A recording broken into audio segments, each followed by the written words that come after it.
So very good evening to all of you. We are back again after so long time. You are watching the 15th episode of Campus Aid live show organized by জাতীয় কবি Kazi Nazrul Islam university career club. Hopefully আপনারা সবাই ভালো এবং সুস্থ আছেন এবং এবারের ঈদুল আজহা ভিন্ন এবং সুস্থভাবে আপনাদের পরিবারের সাথে উদযাপন করতে পেরেছেন। তো আবারও আপনাদের সবাইকে ক্যাম্পাসের লাইভ শো এর 15 এপিসোডে স্বাগতম। তো প্রত্যেক এপিসোডে আমরা চেষ্টা করি কিছু গুরুত্বপূর্ণ ব্যক্তিবর্গদের এঙ্গেজ করার মাধ্যমে ওনাদের এক্সপিরিয়েন্স এবং নলেজ শেয়ার করার মাধ্যমে একটি লার্নিং প্ল্যাটফর্ম ক্রিয়েট করে। তো আজকে আমাদের ক্যাম্পাসের লাইভ শো এর স্পেশাল গেস্ট হিসেবে আছেন এমন একজন ব্যক্তিত্ব যিনি কর্পোরেট জগতের উজ্জ্বল নক্ষত্র খ্যাত এবং একজন ভিশনারি লিডার এবং শুধুমাত্র সফল কর্পোরেট লিডার ছাড়াও উনি একজন শিক্ষক। তো অত্যন্ত অমায়িক ও অসম্ভব বিনয়ী গুণাবলীর অধিকারী এমন একজন ব্যক্তির কাছ থেকে আমরা আজকে জানবো ওনার জীবনের সফলতা এবং সংগ্রামের গল্প। তো সঞ্চালনায় আছি আমি Elita Raksan, co executive of HR and replacement wing, জাতীয় কবি Kazi Nazrul Islam university career club, এবং আমার সাথে থাকছে আমি Naimul Hasan Rahat, head of event management, জাতীয় কবি Kazi Nazrul Islam university career club. Eliza যেমনটা বলছিলেন, আজকের এই বিশেষ আয়োজনে আমাদের সাথে থাকছেন এমন একজন ব্যক্তিত্ব, Unilever GSK, crown cement, merry-go Bangladesh, British American tobacco, সুদীর্ঘ 41 বছরের ক্যারিয়ারে যিনি নিজের দক্ষতা ছাপ রেখেছেন অসংখ্য দেশীয় ও বহুজাতিক কোম্পানিতে। তিনি আর কেউই নন, আমাদের অত্যন্ত সুপরিচিত মাসুদ খান স্যার। সো আর দেরি না করে please welcome MD Masud Khan sir, chairman Unilever Consumer Care Limited, chief adviser Crown Cement group. জি, আসসালামু আলাইকুম সবাইকে। তো স্যার আপনি কেমন আছেন এবং করোনাকালীন এই পরিস্থিতিতে আপনার দিন কেমন কাটছে? আলহামদুলিল্লাহ ভালোই আছি। ভালো আছি এই জন্যই তো আপনি আমাকে দেখতে পাচ্ছেন, ভালো না থাকলে তো হয়তো আমাকে দেখতেন না। সো অনেকে তো ভালো নাই জানি আর কি, রাইট? সো ফার তো সার্ভাইভ করেছি, যদি আল্লাহ যদি চায় তাহলে হয়তো এই সংকটটা আমরা সার্ভাইভ করবো আর কি। আর বাকি রইল যে সময় কেমন কাটছে, সময় তো মোটামুটি ভালোই কেটে যায় বলবো আর কি, কারণ ফুল টাইম অফিস করি, অফিস করার পরে বাসায় আসি, বাসায় এসে কিছু পড়াশোনা করি, আর এরকম লাইভ প্রোগ্রাম তো অলমোস্ট সপ্তাহে 2টো বা 3টা আমার এখন লেগেই আছে, because this is the new normal you might say. এই করোনাকালীন আপনার লাইভ প্রোগ্রাম করাটা আর কি বেসিক্যালি। এই দিক দিয়ে আমরা খুবই স্যার সৌভাগ্যবান বলতে পারি, হয়তো করোনা না থাকলে আপনাকে এইভাবে লাইভে সংযোগ কানেক্ট করা হতো না আমাদের। ধন্যবাদ স্যার, জেনে ভালো লাগছে আপনি সুস্থ আছেন। আমরাও চাই আপনি পরিবার পরিজন নিয়ে নিরাপদে থাকুন, সুস্থ থাকুন। আজকের কর্পোরেট জগতে মাসুদ খান একটি অত্যন্ত সুপরিচিত নাম। আমরা জানতে চাইবো মাসুদ খান স্যারের শিক্ষা জীবনের শুরুর দিকের গল্পটা। শিক্ষা জীবন অনেক বছর আগের কথাটি আমাকে প্রশ্ন করলেন আর কি। তো আমার আসলে লাইফের first part of my life আর কি, স্পেশালি শিক্ষার পার্টটা বাংলাদেশে হয়নি, এটা কলকাতায় হয়েছে, ইন্ডিয়াতে হয়েছে আর কি। এটার একটা কারণ আছে, কারণটা হচ্ছে যে আমার ফাদার, উনি আমার গ্র্যান্ডফাদার ইনফ্যাক্ট, উনি কলকাতায় ব্যবসা করতে গেছিলেন 1938-এ, মানে ইন্ডিয়া পাকিস্তান পার্টিশনের আগে। তারপর 42-তে উনি আমার ফাদারকে নিয়ে গেলেন, বললেন যে তোমার আর পড়াশোনা করতে হবে না।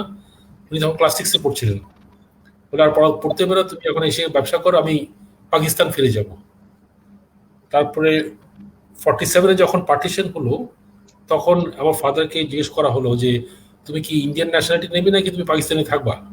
বলে আমি তো ইন্ডিয়ান ন্যাশনালিটি নেবো না, কারণ আমি তো আমার দেশকে খুব ভালোবাসি, আমি আমার গ্রামে ফিরে যেতে চাই।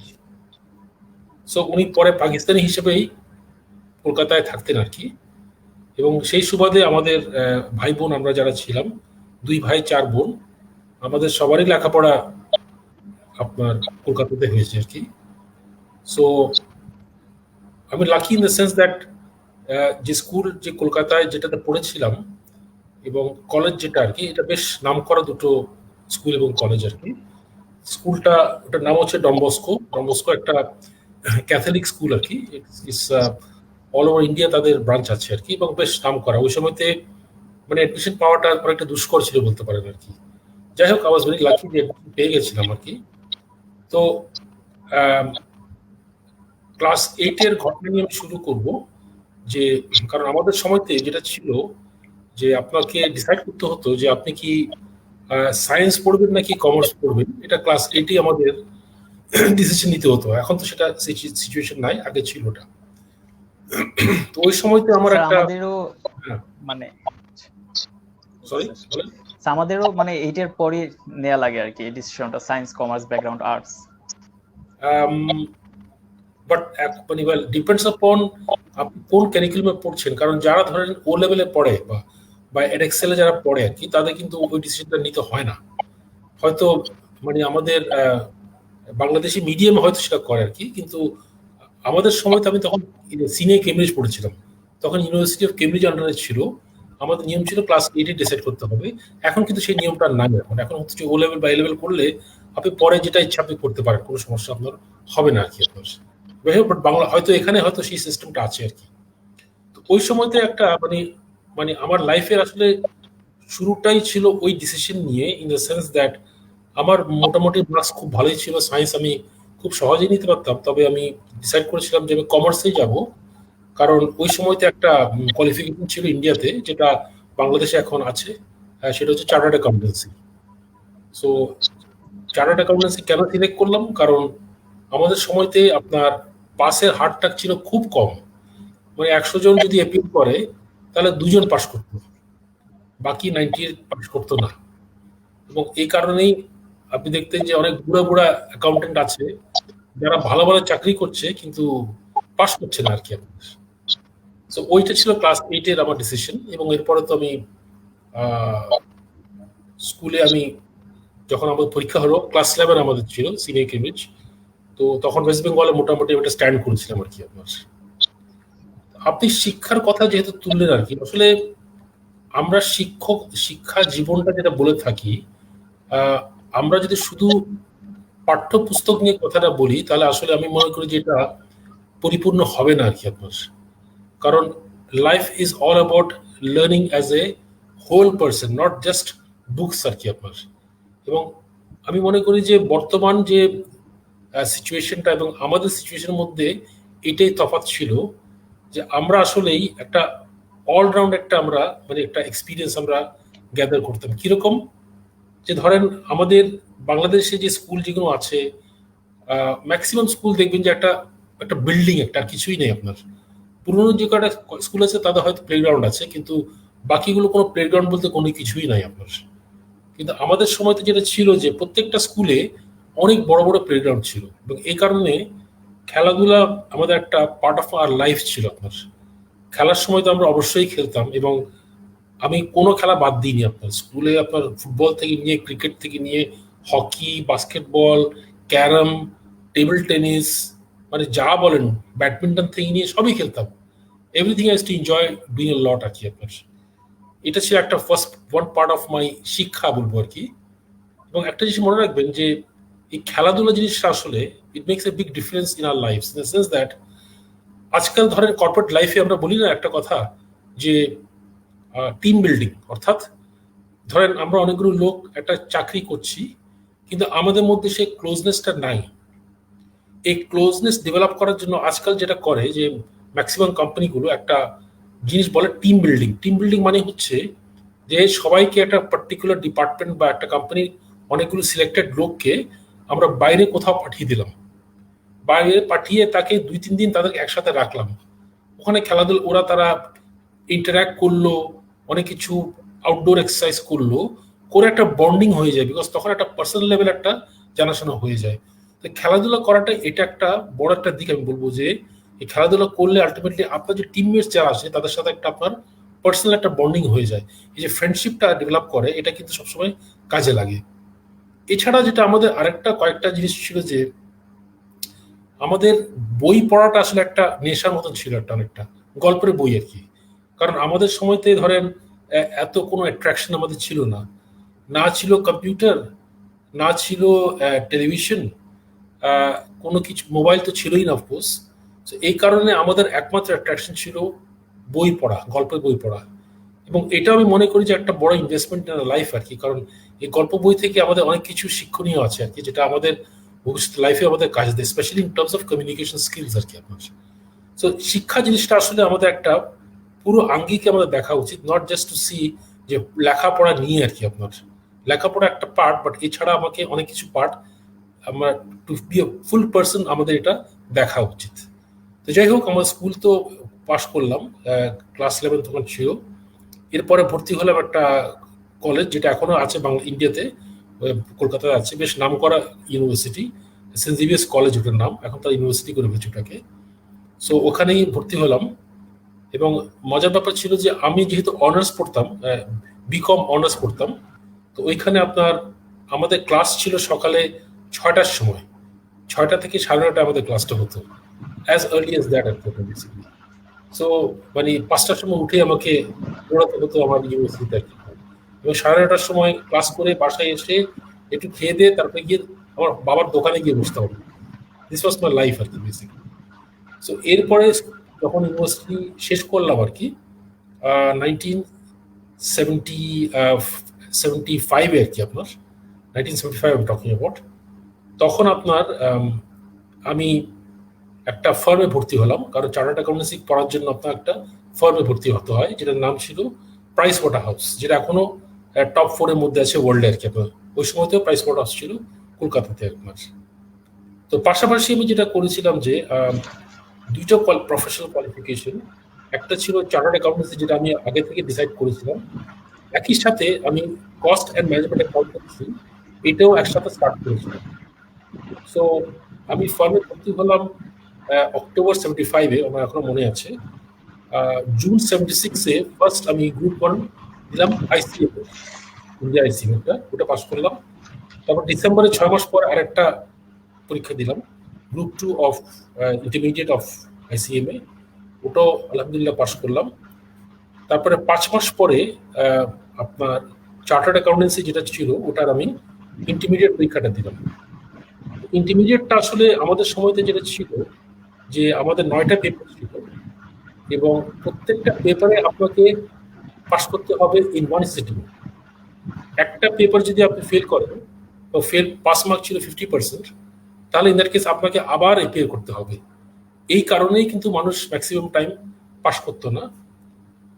আরেকটা জিনিস হচ্ছে, ধরেন বর্তমান যুগে যেটা আছে যে বই পুস্তকের কোনো কমতি নাই আমাদের, আপনি যত বই চান বই পাবেন, আর বই না পেলে নেট তো আছে, ওয়েব তো আছে, ওয়েব থেকে ভালো মাস্টার কিছুই আপনি এখন পাবেন না। যে কোনো সাবজেক্ট আপনি ওয়েবে গিয়ে পড়াশোনা করতে পারেন, রিসার্চ করতে পারেন আপনি। আমাদের সময় কোনো কিছুই ছিল না, বই ছিল অপ্রতুল, একটা দুটো বই ছিল, কাজে এটা আর একটা ডিফিকাল্টি লেভেল অনেক বাড়িয়ে দিত ফর দ্য স্টুডেন্টস আর কি। গাইড বলতে খুব একটা আমাদের ছিল না কোনো কিছু, মোটামুটি নিজের মেধায় আমাদেরকে পড়াশোনা করতে হতো। যাই হোক, মে 77-এ গিয়ে পরীক্ষাটা দিলাম। আমার এখনো মনে আছে যে আমাদের যে অ্যাকাউন্টিং পেপার 1 ছিল, ওইটা মনে হয় এত ডিফিকাল্ট পেপার ছিল, অনেকে বলছিল যে গত 10 বছরে এরকম ডিফিকাল্ট পেপার কখনো আসেনি আর কি।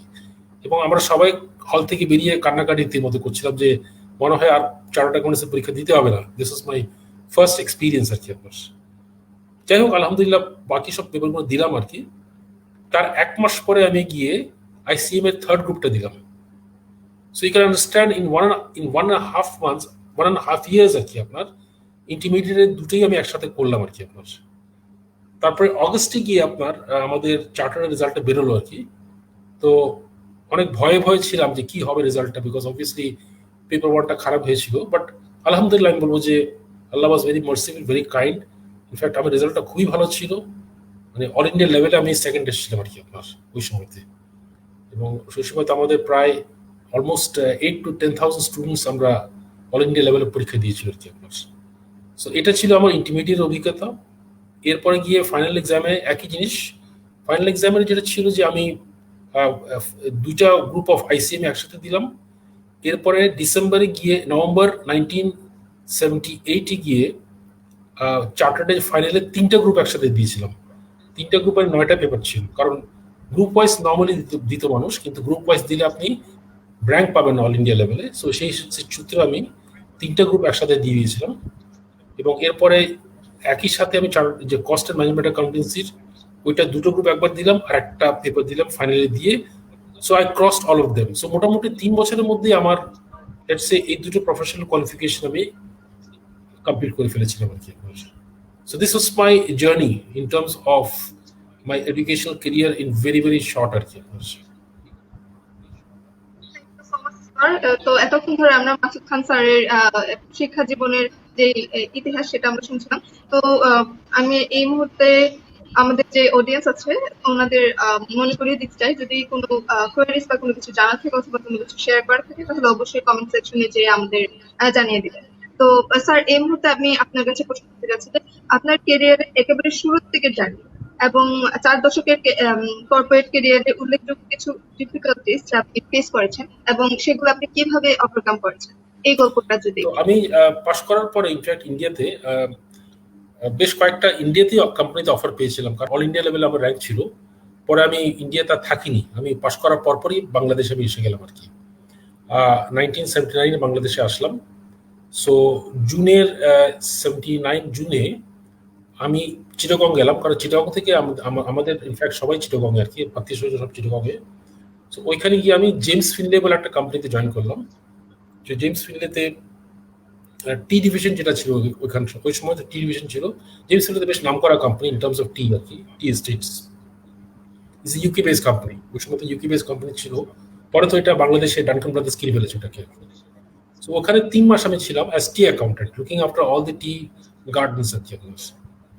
সো 3 মাস পরে আমি নভেম্বর 1979-এ আমি জয়েন করলাম বিএটি, মানে তখন ছিল বাংলাদেশ টোব্যাকো কোম্পানি লিমিটেড, যেটা পরে নামকরণ করা হয়েছিল ব্রিটিশ আমেরিকান টোব্যাকো। আমি বিটিসিতে জয়েন করেছিলাম 1979 নভেম্বরে আর কি। সো জয়েন করেছিলাম as management accountant. Management accountant একটা মিড লেভেল পজিশন ফাইন্যান্স ডিপার্টমেন্টে। সো ম্যানেজমেন্ট অ্যাকাউন্টেন্টের মেইন জবটা হচ্ছে যে কোম্পানি প্ল্যান করা, 5 ইয়ার কোম্পানি প্ল্যান করতে হতো, এবং বাজেটারি কন্ট্রোল, এই পার্টটাই মেইনলি আমি করতাম আর কি। সো ফার্স্ট চ্যালেঞ্জ আমার লাইফে এটাই ছিল যে আমি যখন জয়েন করলাম তখন আগের যিনি ম্যানেজমেন্ট অ্যাকাউন্টেন্ট ছিলেন উনি অলরেডি চাকরি ছেড়ে চলে গেছিলেন। সো ওই পজিশনটা শূন্য ছিল। আমার আগের কোনো এক্সপিরিয়েন্স নাই জবের, জাস্ট 3 মাস করেছিলাম ওখানে, বাট ওখানে খুব একটা কাজ বেশি কিছু করতে পারিনি জেমস ফিনলেতে। সো একটা ইংরেজির একটা কথা আছে, ব্যাপটিজম থ্রু ফায়ার আর কি। প্রথমে এসে আমাকে এই চ্যালেঞ্জের মুখে যে আমাকে আমার বস বললো, ফাইন্যান্স ডাইরেক্টর, যে মাসুদ আগের লোকটা তো চলে গেছে আর তুমি নভেম্বর মাসে জয়েন করেছো, আমাদের এখন 5 ইয়ার কোম্পানি প্ল্যানটা করতে হবে। সো এটা হচ্ছে তোমার দায়িত্ব। তো যাই হোক, আলহামদুলিল্লাহ আমি বলবো যে কোনোভাবে কষ্ট করে আই ফিনিশ দ্যাট জব আর কি। ইট ওয়াজ ভেরি অ্যাপ্রিসিয়েটেড যে না তুমি খুব সুন্দর কাজটা তুমি করেছো আর কি বেসিক্যালি। তো এটা ছিল আমার ফার্স্ট, আমার big challenge in my professional career আর কি, যেটা ভালো করে আমি করতে পারলাম। এরপরে 3 বছর ছিলাম ম্যানেজমেন্ট অ্যাকাউন্টেন্ট। তারপরে গিয়ে আমাকে পাঠালো ফ্যাক্টরিতে। আমাদের ফ্যাক্টরি তখন ঢাকাতে, ফ্যাক্টরি এখনো আছে, ফিলিপসের পাশে ফ্যাক্টরিটা যেটা আছে আর কি আপনার, বিটিসির বিএটি ফ্যাক্টরিটা আপনার, তামাকের ফ্যাক্টরি, সিগারেট ফ্যাক্টরি সরি। ওখানে ছিলাম প্রায় 6 মাস। 6 মাস থাকার পরে তারপরে আমার বস আমাকে আবার ডাকলো, সেটা বললো যে মাসুদ একটা অপরচুনিটি এসছে। কি স্যার? সো বলে তোমাকে আমি আফ্রিকা পাঠাতে চাই। আফ্রিকা কোথায় স্যার? আফ্রিকার লাইবেরিয়াতে। সো লাইবেরিয়া এমন একটা দেশ যে এটা আসলে এই সেশনে 2 ঘন্টা টাইম দিলে আমি শেষ করতে পারবো না, যে আমার অভিজ্ঞতা যখন হয়েছিল। চ্যালেঞ্জ যদি একটা কথা বলে থাকে আর কি, এর থেকে বড় চ্যালেঞ্জ হতেই পারে না। আমি 2-1টা ঘটনা বলবো, বেশি বলবো না আর কি। যাই হোক, ওই সময়তে লাইবেরিয়াতে যখন গেলাম দেখলাম যে অলরেডি বেশ কয়েকটা কু হয়ে গেছে, এবং যিনি চার্জে ছিলেন উনি একজন সার্জেন্ট আর্মির, মেজর না, just a sergeant in the army, he had taken over power আর কি আপনার। এবং এভাবে দেশটা চলছিল আর কি আপনার।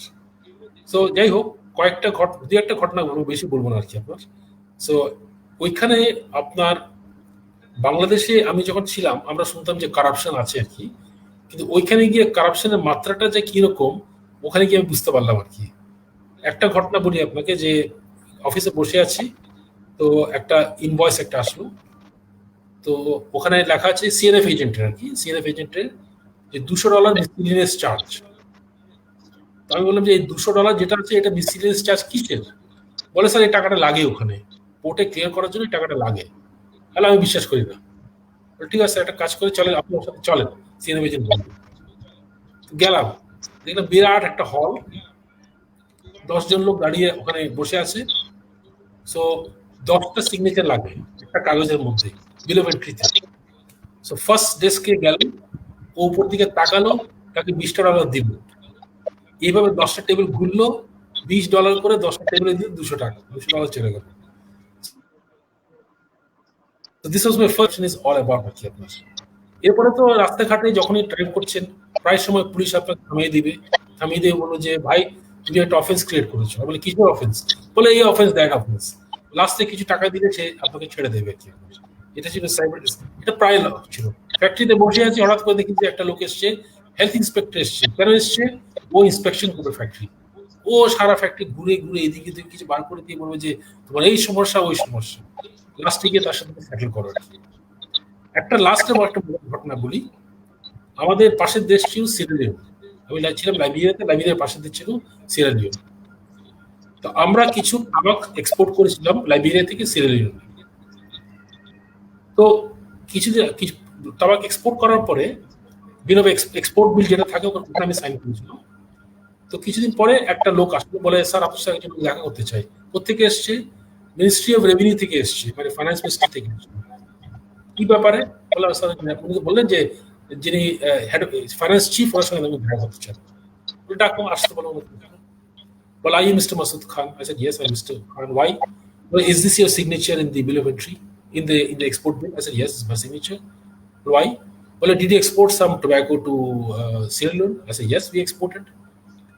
Well, Mr. Khan, you're in a problem. So why? So, well, the tobacco that you exported to Sierra Leone has again come back to Liberia. I said, well, that's not my fault. That's not a problem because we exported to an agent. And he must have brought it back, but we don't know. No, Mr. Khan, it is your signature. So you're in a problem, Mr. Khan. So you have to come with us to headquarters. But it's Friday, Saturday, Sunday, বন্ধ। তো আমি বললাম ঠিক আছে চলো। In the mean time আমি অফিসে বললাম যে আমাকে তারা তুলে নিয়ে যাচ্ছে হেডকোয়ার্টারে কোয়েশ্চেনিং এর জন্য, জেরা করবে আমাকে। তো গেলাম ফাইন্যান্স মিনিস্ট্রিতে, ওখানে গিয়ে বসে আছি। এক লোক আসলো অনেকক্ষণ পরে, এসে বলে যে so mister Khan, where are you from? Hello, I'm from Bangladesh. Oh, Mr. Khan, you're very, very far from home. So, what do you want to do? So, can I now, what questions do you have? Well, Mr. Khan, it's Friday now and it's evening time now. So, we have got a lot of questions, but we have to do it another day. So, I said, okay, let me go in that case. Oh, no, you cannot go. You are under detention, Mr. Khan. Don't you understand? You have exported and this tobacco come back to Liberia. So you are a suspect, a prime suspect, and we can't release you now. In the meantime, আমি তো by this time তো বুঝে ফেলেছি এখানকার অবস্থা। আমি তো already বলে রেখেছিলাম আমাদের একটা আছে, একটা মানে পিআর এজেন্সি একটা ছিল, লোকাল মেয়ে আর কি। তাকে তো অলরেডি খবর দেওয়া হলো। সে অনেকক্ষণ এসে কথাবার্তা বললো, সেটেলমেন্ট একটা হলো, তারপরে আমাকে ছেড়ে দিল তার আর কি। এই ছিল এই মানে এরকম ঘটনা যে কয়টা যে ছিল কোনো শেষ নাই আর কি আপনার, ঠিক আছে না? এটা ছিল। আমি এরপরে বিএটিতে ফিরে আসলাম। ফিরে এসে আমি অনেকগুলো পজিশন হোল্ড করলাম। চিফ অ্যাকাউন্টেন্ট ছিলাম, হেড অফ অডিট ছিলাম, তারপর বিজনেস প্রসেস ম্যানেজার ছিলাম। ইনফ্যাক্ট 1987 I'm talking about 1987 ওই সময় বাংলাদেশে ইআরপি বলে জিনিসটা কেউ শোনোই নি। In fact enterprise resource management, ERP যেটা প্রোগ্রাম, স্যাপ যেটা এখন যেটা বলি, তখন স্যাপ তো কোনো বালাই ছিল না। তখন একটা প্রোগ্রাম ছিল টেট্রা ক্যামিলিয়ন বলে, ইউকে প্রোগ্রাম। ওইটা আমি ফার্স্ট ইন্ট্রোডিউস করেছিলাম বিএটিতে আর কি, অনেক বছর আগের কথা বলছি আর কি বেসিক্যালি। ইনফ্যাক্ট একসময় ওইটা করার পরে আমি একটা রিসোর্স পার্সন হয়ে গেছিলাম বিএটি ওয়ার্ল্ডে। সবাই আমাকে ডাকতো আর কি, ইআরপি ইমপ্লিমেন্টেশন আমাদের করে দেওয়া। পাকিস্তানে গেছিলাম, ইন্ডিয়া গেছিলাম ওদেরকে ইমপ্লিমেন্টেশন করে দেওয়ার জন্য। তো এটা ছিল মোটামুটি বিএটি অভিজ্ঞতা। এরপরে গিয়ে আপনার আমি জয়েন করলাম লাফার্জ সুরমা সিমেন্ট, যেটা আপনার cross border project cement company, যেটা লাইমস্টোন চুনা পাথর হচ্ছে ইন্ডিয়াতে, প্লান্ট হচ্ছে বাংলাদেশে সিমেন্ট প্লান্ট। এবং এই যে কনভেয়ার বেল্ট একটা আছে, বিখ্যাত কনভেয়ার বেল্ট 17 কিলোমিটার ইন্ডিয়া থেকে বাংলাদেশ, এই লাইমস্টোনটা এই আপনার বেল্ট কনভেয়ারে আসে আর কি আপনার। এটা একটা ব্যতিক্রমী প্রজেক্ট ইন্ডিয়াতে এবং বাংলাদেশে মিলিয়ে, যেটা দুনিয়ার কোথাও নেই আসলে। কিন্তু আপনার একটা কোম্পানি দুই লোক আর কি। এখানে অনেকগুলো চ্যালেঞ্জ, মানে এই চ্যালেঞ্জগুলো যদি শেষ করি কোনো শেষ হবে না। তবে দুইটা ঘটনা আমি আপনাকে বলবো। একটা হচ্ছে যে বাংলাদেশ ব্যাংকের সাথে মেনলি আমার অনেকগুলো সমস্যা ছিল, কারণ ক্রস বর্ডার প্রজেক্ট। তো ক্রস বর্ডার প্রজেক্ট বলে এবার একটা আমার মেজর সমস্যা ছিল, আমাদের যে ইন্ডিয়াতে যে কোম্পানি যেটা ছিল লাইমস্টোন কোম্পানি, ওইটা আমরাই প্যারেন্ট কোম্পানি, অর্থাৎ বাংলাদেশের কোম্পানিটা ইন্ডিয়ান কোম্পানিকে 100% ওনারশিপ ছিল আর কি আমার। তো আমাদের যে ইন্টারন্যাশনাল ল্যান্ডার ছিল, 5টা ইন্টারন্যাশনাল ল্যান্ডার ছিল: international finance corporation, Asian development bank, European investment bank, Dutch investment bank এবং জার্মান ইনভেস্টমেন্ট ব্যাংক, 5টা ইন্টারন্যাশনাল এজেন্সি আর 2টো লোকাল কোম্পানি ছিল, লোকাল ব্যাংক ছিল। টোটাল প্রজেক্ট কস্ট ছিল $255 মিলিয়ন, পরে $280 মিলিয়ন হয়ে গেছিল। তারপরে ওইখানে মানে আপনার এই যে মাল্টিল্যাটারাল এজেন্সি যারা ছিল, আইএফসি, এডিবি, এরা সবাই মিলে ধরেন $137 মিলিয়ন লোন দিয়েছিল, big amount of loan basically. তো ওরা বলেছিল যে দেখো, ইন্ডিয়াতে যে কোম্পানিটা হবে এটার ওনারশিপ যেন বাংলাদেশে থাকে, কারণ তোমাকে পুরোটা কন্ট্রোল করতে হবে। তো এখান থেকে তোমাকে ক্যাপিটাল পাঠাতে হবে, অর্থাৎ এই বাংলাদেশ থেকে ইন্ডিয়াতে তোমাকে ক্যাপিটাল পাঠাতে হবে। তো আমি যখন বাংলাদেশ ব্যাংকে গেলাম তখন তারা বললো যে দেখো, এটা তো সম্ভব না, বিকজ আমাদের ফরেন এক্সচেঞ্জ রেগুলেশন অ্যাক্টে আছে যে তুমি কোনো ক্যাপিটাল রিপ্যাট্রিয়েট করতে পারবে না, এটাই নিয়ম আমাদের, এবং এর আগে আমরা কাউকেই দিইনি, কাজে তুমি তো এটা পাবে না। তো এটা নিয়ে 1 বছর আমি লড়াই করলাম।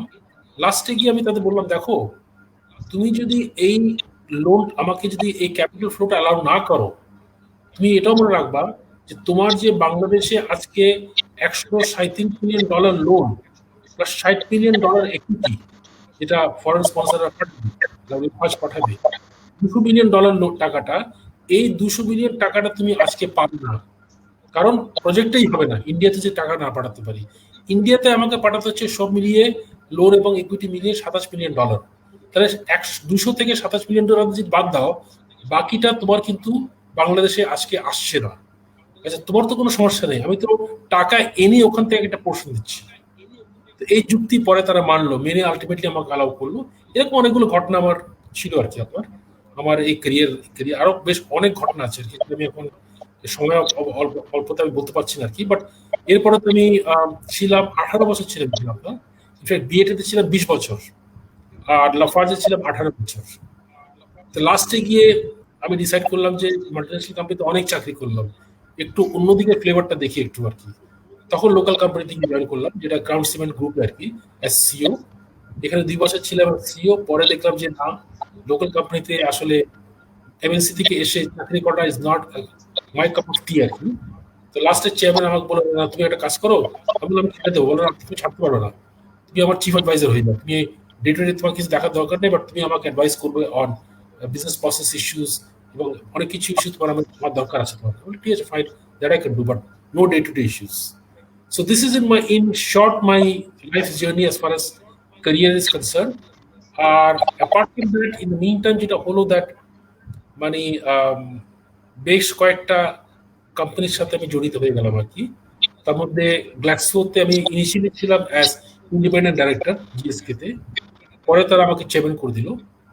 গ্ল্যাক্সো যাওয়ার পরে এখন ইউনিলিভার আমাকে চেয়ারম্যান করলো।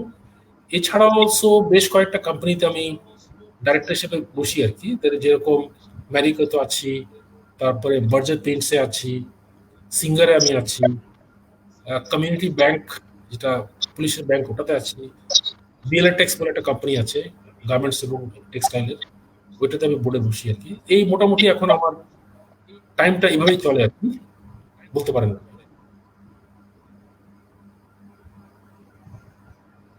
খুবই ইন্টারেস্টিং একটি ক্যারিয়ার জার্নি স্যার, আসলেই শেষ হওয়ার নয়। আমার মনে হয় আমাদের হাতে যদি পর্যাপ্ত সময় থাকতো, শুধু পুরো লাইব্রেরি বরাদ্দ সময়টুকু আপনার ক্যারিয়ারের শুরুর জার্নিটুকু দিয়েই পার হয়ে যেত। খুবই ভালো লাগলো স্যার আমাদের শুনে। Right sir. তো স্যার অনেক ভালো লাগলো, আমাদেরও শুনতে মন চাচ্ছিল। স্যার আপনি যেমনটা বলছিলেন, আমরাও আমাদের লাইভ সেশনের একদম শুরুতে বেশ কিছু অর্গানাইজেশনের নাম মেনশন করেছিলাম, যেখানে আপনি অধিকাংশগুলোতে আপনি বর্তমানে বিভিন্ন দায়িত্ব পালন করছেন। তো স্যার অডিয়েন্সদের মতো আমাদেরও জানতে ইচ্ছা করে আপনি কিভাবে এত কিছু একসাথে ম্যানেজ করেন, আর তরুণদের উদ্দেশ্যে টাইম ম্যানেজমেন্টের জন্য যদি কিছু টিপস শেয়ার করতেন স্যার। আসলে আমি যেটা মনে করি পার্সোনালি আর কি, আমাদের জেনারেশন এবং কারেন্ট জেনারেশন মধ্যে এটাই একটু কিছুটা তফাৎ বলবো আর কি। তফাৎটা কিরকম, দ্যাট এক নম্বর হচ্ছে যে আমরা আসলে কিছুটা বলবো যে ডিসিপ্লিন ছিলাম আমাদের লাইফে আর কি। আপনার যে যে জিনিসটা যে সময়তে করা উচিত আমি ওই সময়তেই কাজটা করব, এক নম্বর। দুই নম্বর হচ্ছে যে আমাদের বডি সাইকেল যেটা বলে আর কি, যে রাত্রে ঘুমাবো আর দিনে কাজ করব, এটা আমরা করতাম আর কি। এবং সকালে উঠে আমাদের মোটামুটি জার্নি শুরু হতো, আর রাত্রে একটু আগে ঘুমাতাম আর কি আপনার, ঠিক আছে না? তো এটা হচ্ছে ফার্স্ট ইম্পর্টেন্ট পয়েন্ট। বর্তমান জেনারেশন মনে করে যে ডিসিপ্লিন মানুষ মনে হচ্ছে যে এ তো আসলে মানে অনেকটা ঘোড়াকে লাগাম লাগাই দিয়েছে, অনেকটা মানুষটা এরকম আর কি basically. But if you look at the history of people who have been great আর কি আপনার, they are all very disciplined in what they do আর কি, and the way they manage their time actually. Like if I tell you what I do in my daily life, এবং এটা অনেকটা মানুষ বলে তুমি কি একটা রোবট নাকি, বলে yes maybe I'm a robot, but this is exactly what I do. এবং so far alhamdulillah I'm very healthy as you can see. So সকালে আমি উঠি, আর্লি মর্নিং উঠে নামাজ পড়ি, নামাজ পড়ে আমি পার্কে চলে যাই, আমি ডেইলি 8 কিলোমিটার দৌড়াই এভরি ডে 365 ডেজ ইয়ার। বৃষ্টি বাদল কোনো কিছুই আমাকে আটকায় না। বৃষ্টি হলে আরো ভালো লাগে, কারণ তখন তো ভিজে ভিজে আমি দৌড়াতে পারি।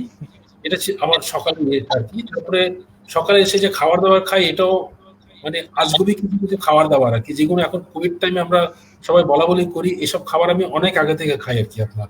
মানে কোনো কিছুই বাদ নেই আর কি আপনার। আদা বলেন, রসুন বলেন, কালিজিরা বলেন, হলুদ বলেন, অ্যালোভেরা বলেন, চিন্তা করলাম পানি বলেন, সবকিছু আমি খাই কিন্তু সকালে, বুঝছেন? তো এটা হচ্ছে আমার হ্যাবিট। আর অফিস তো আমি করি।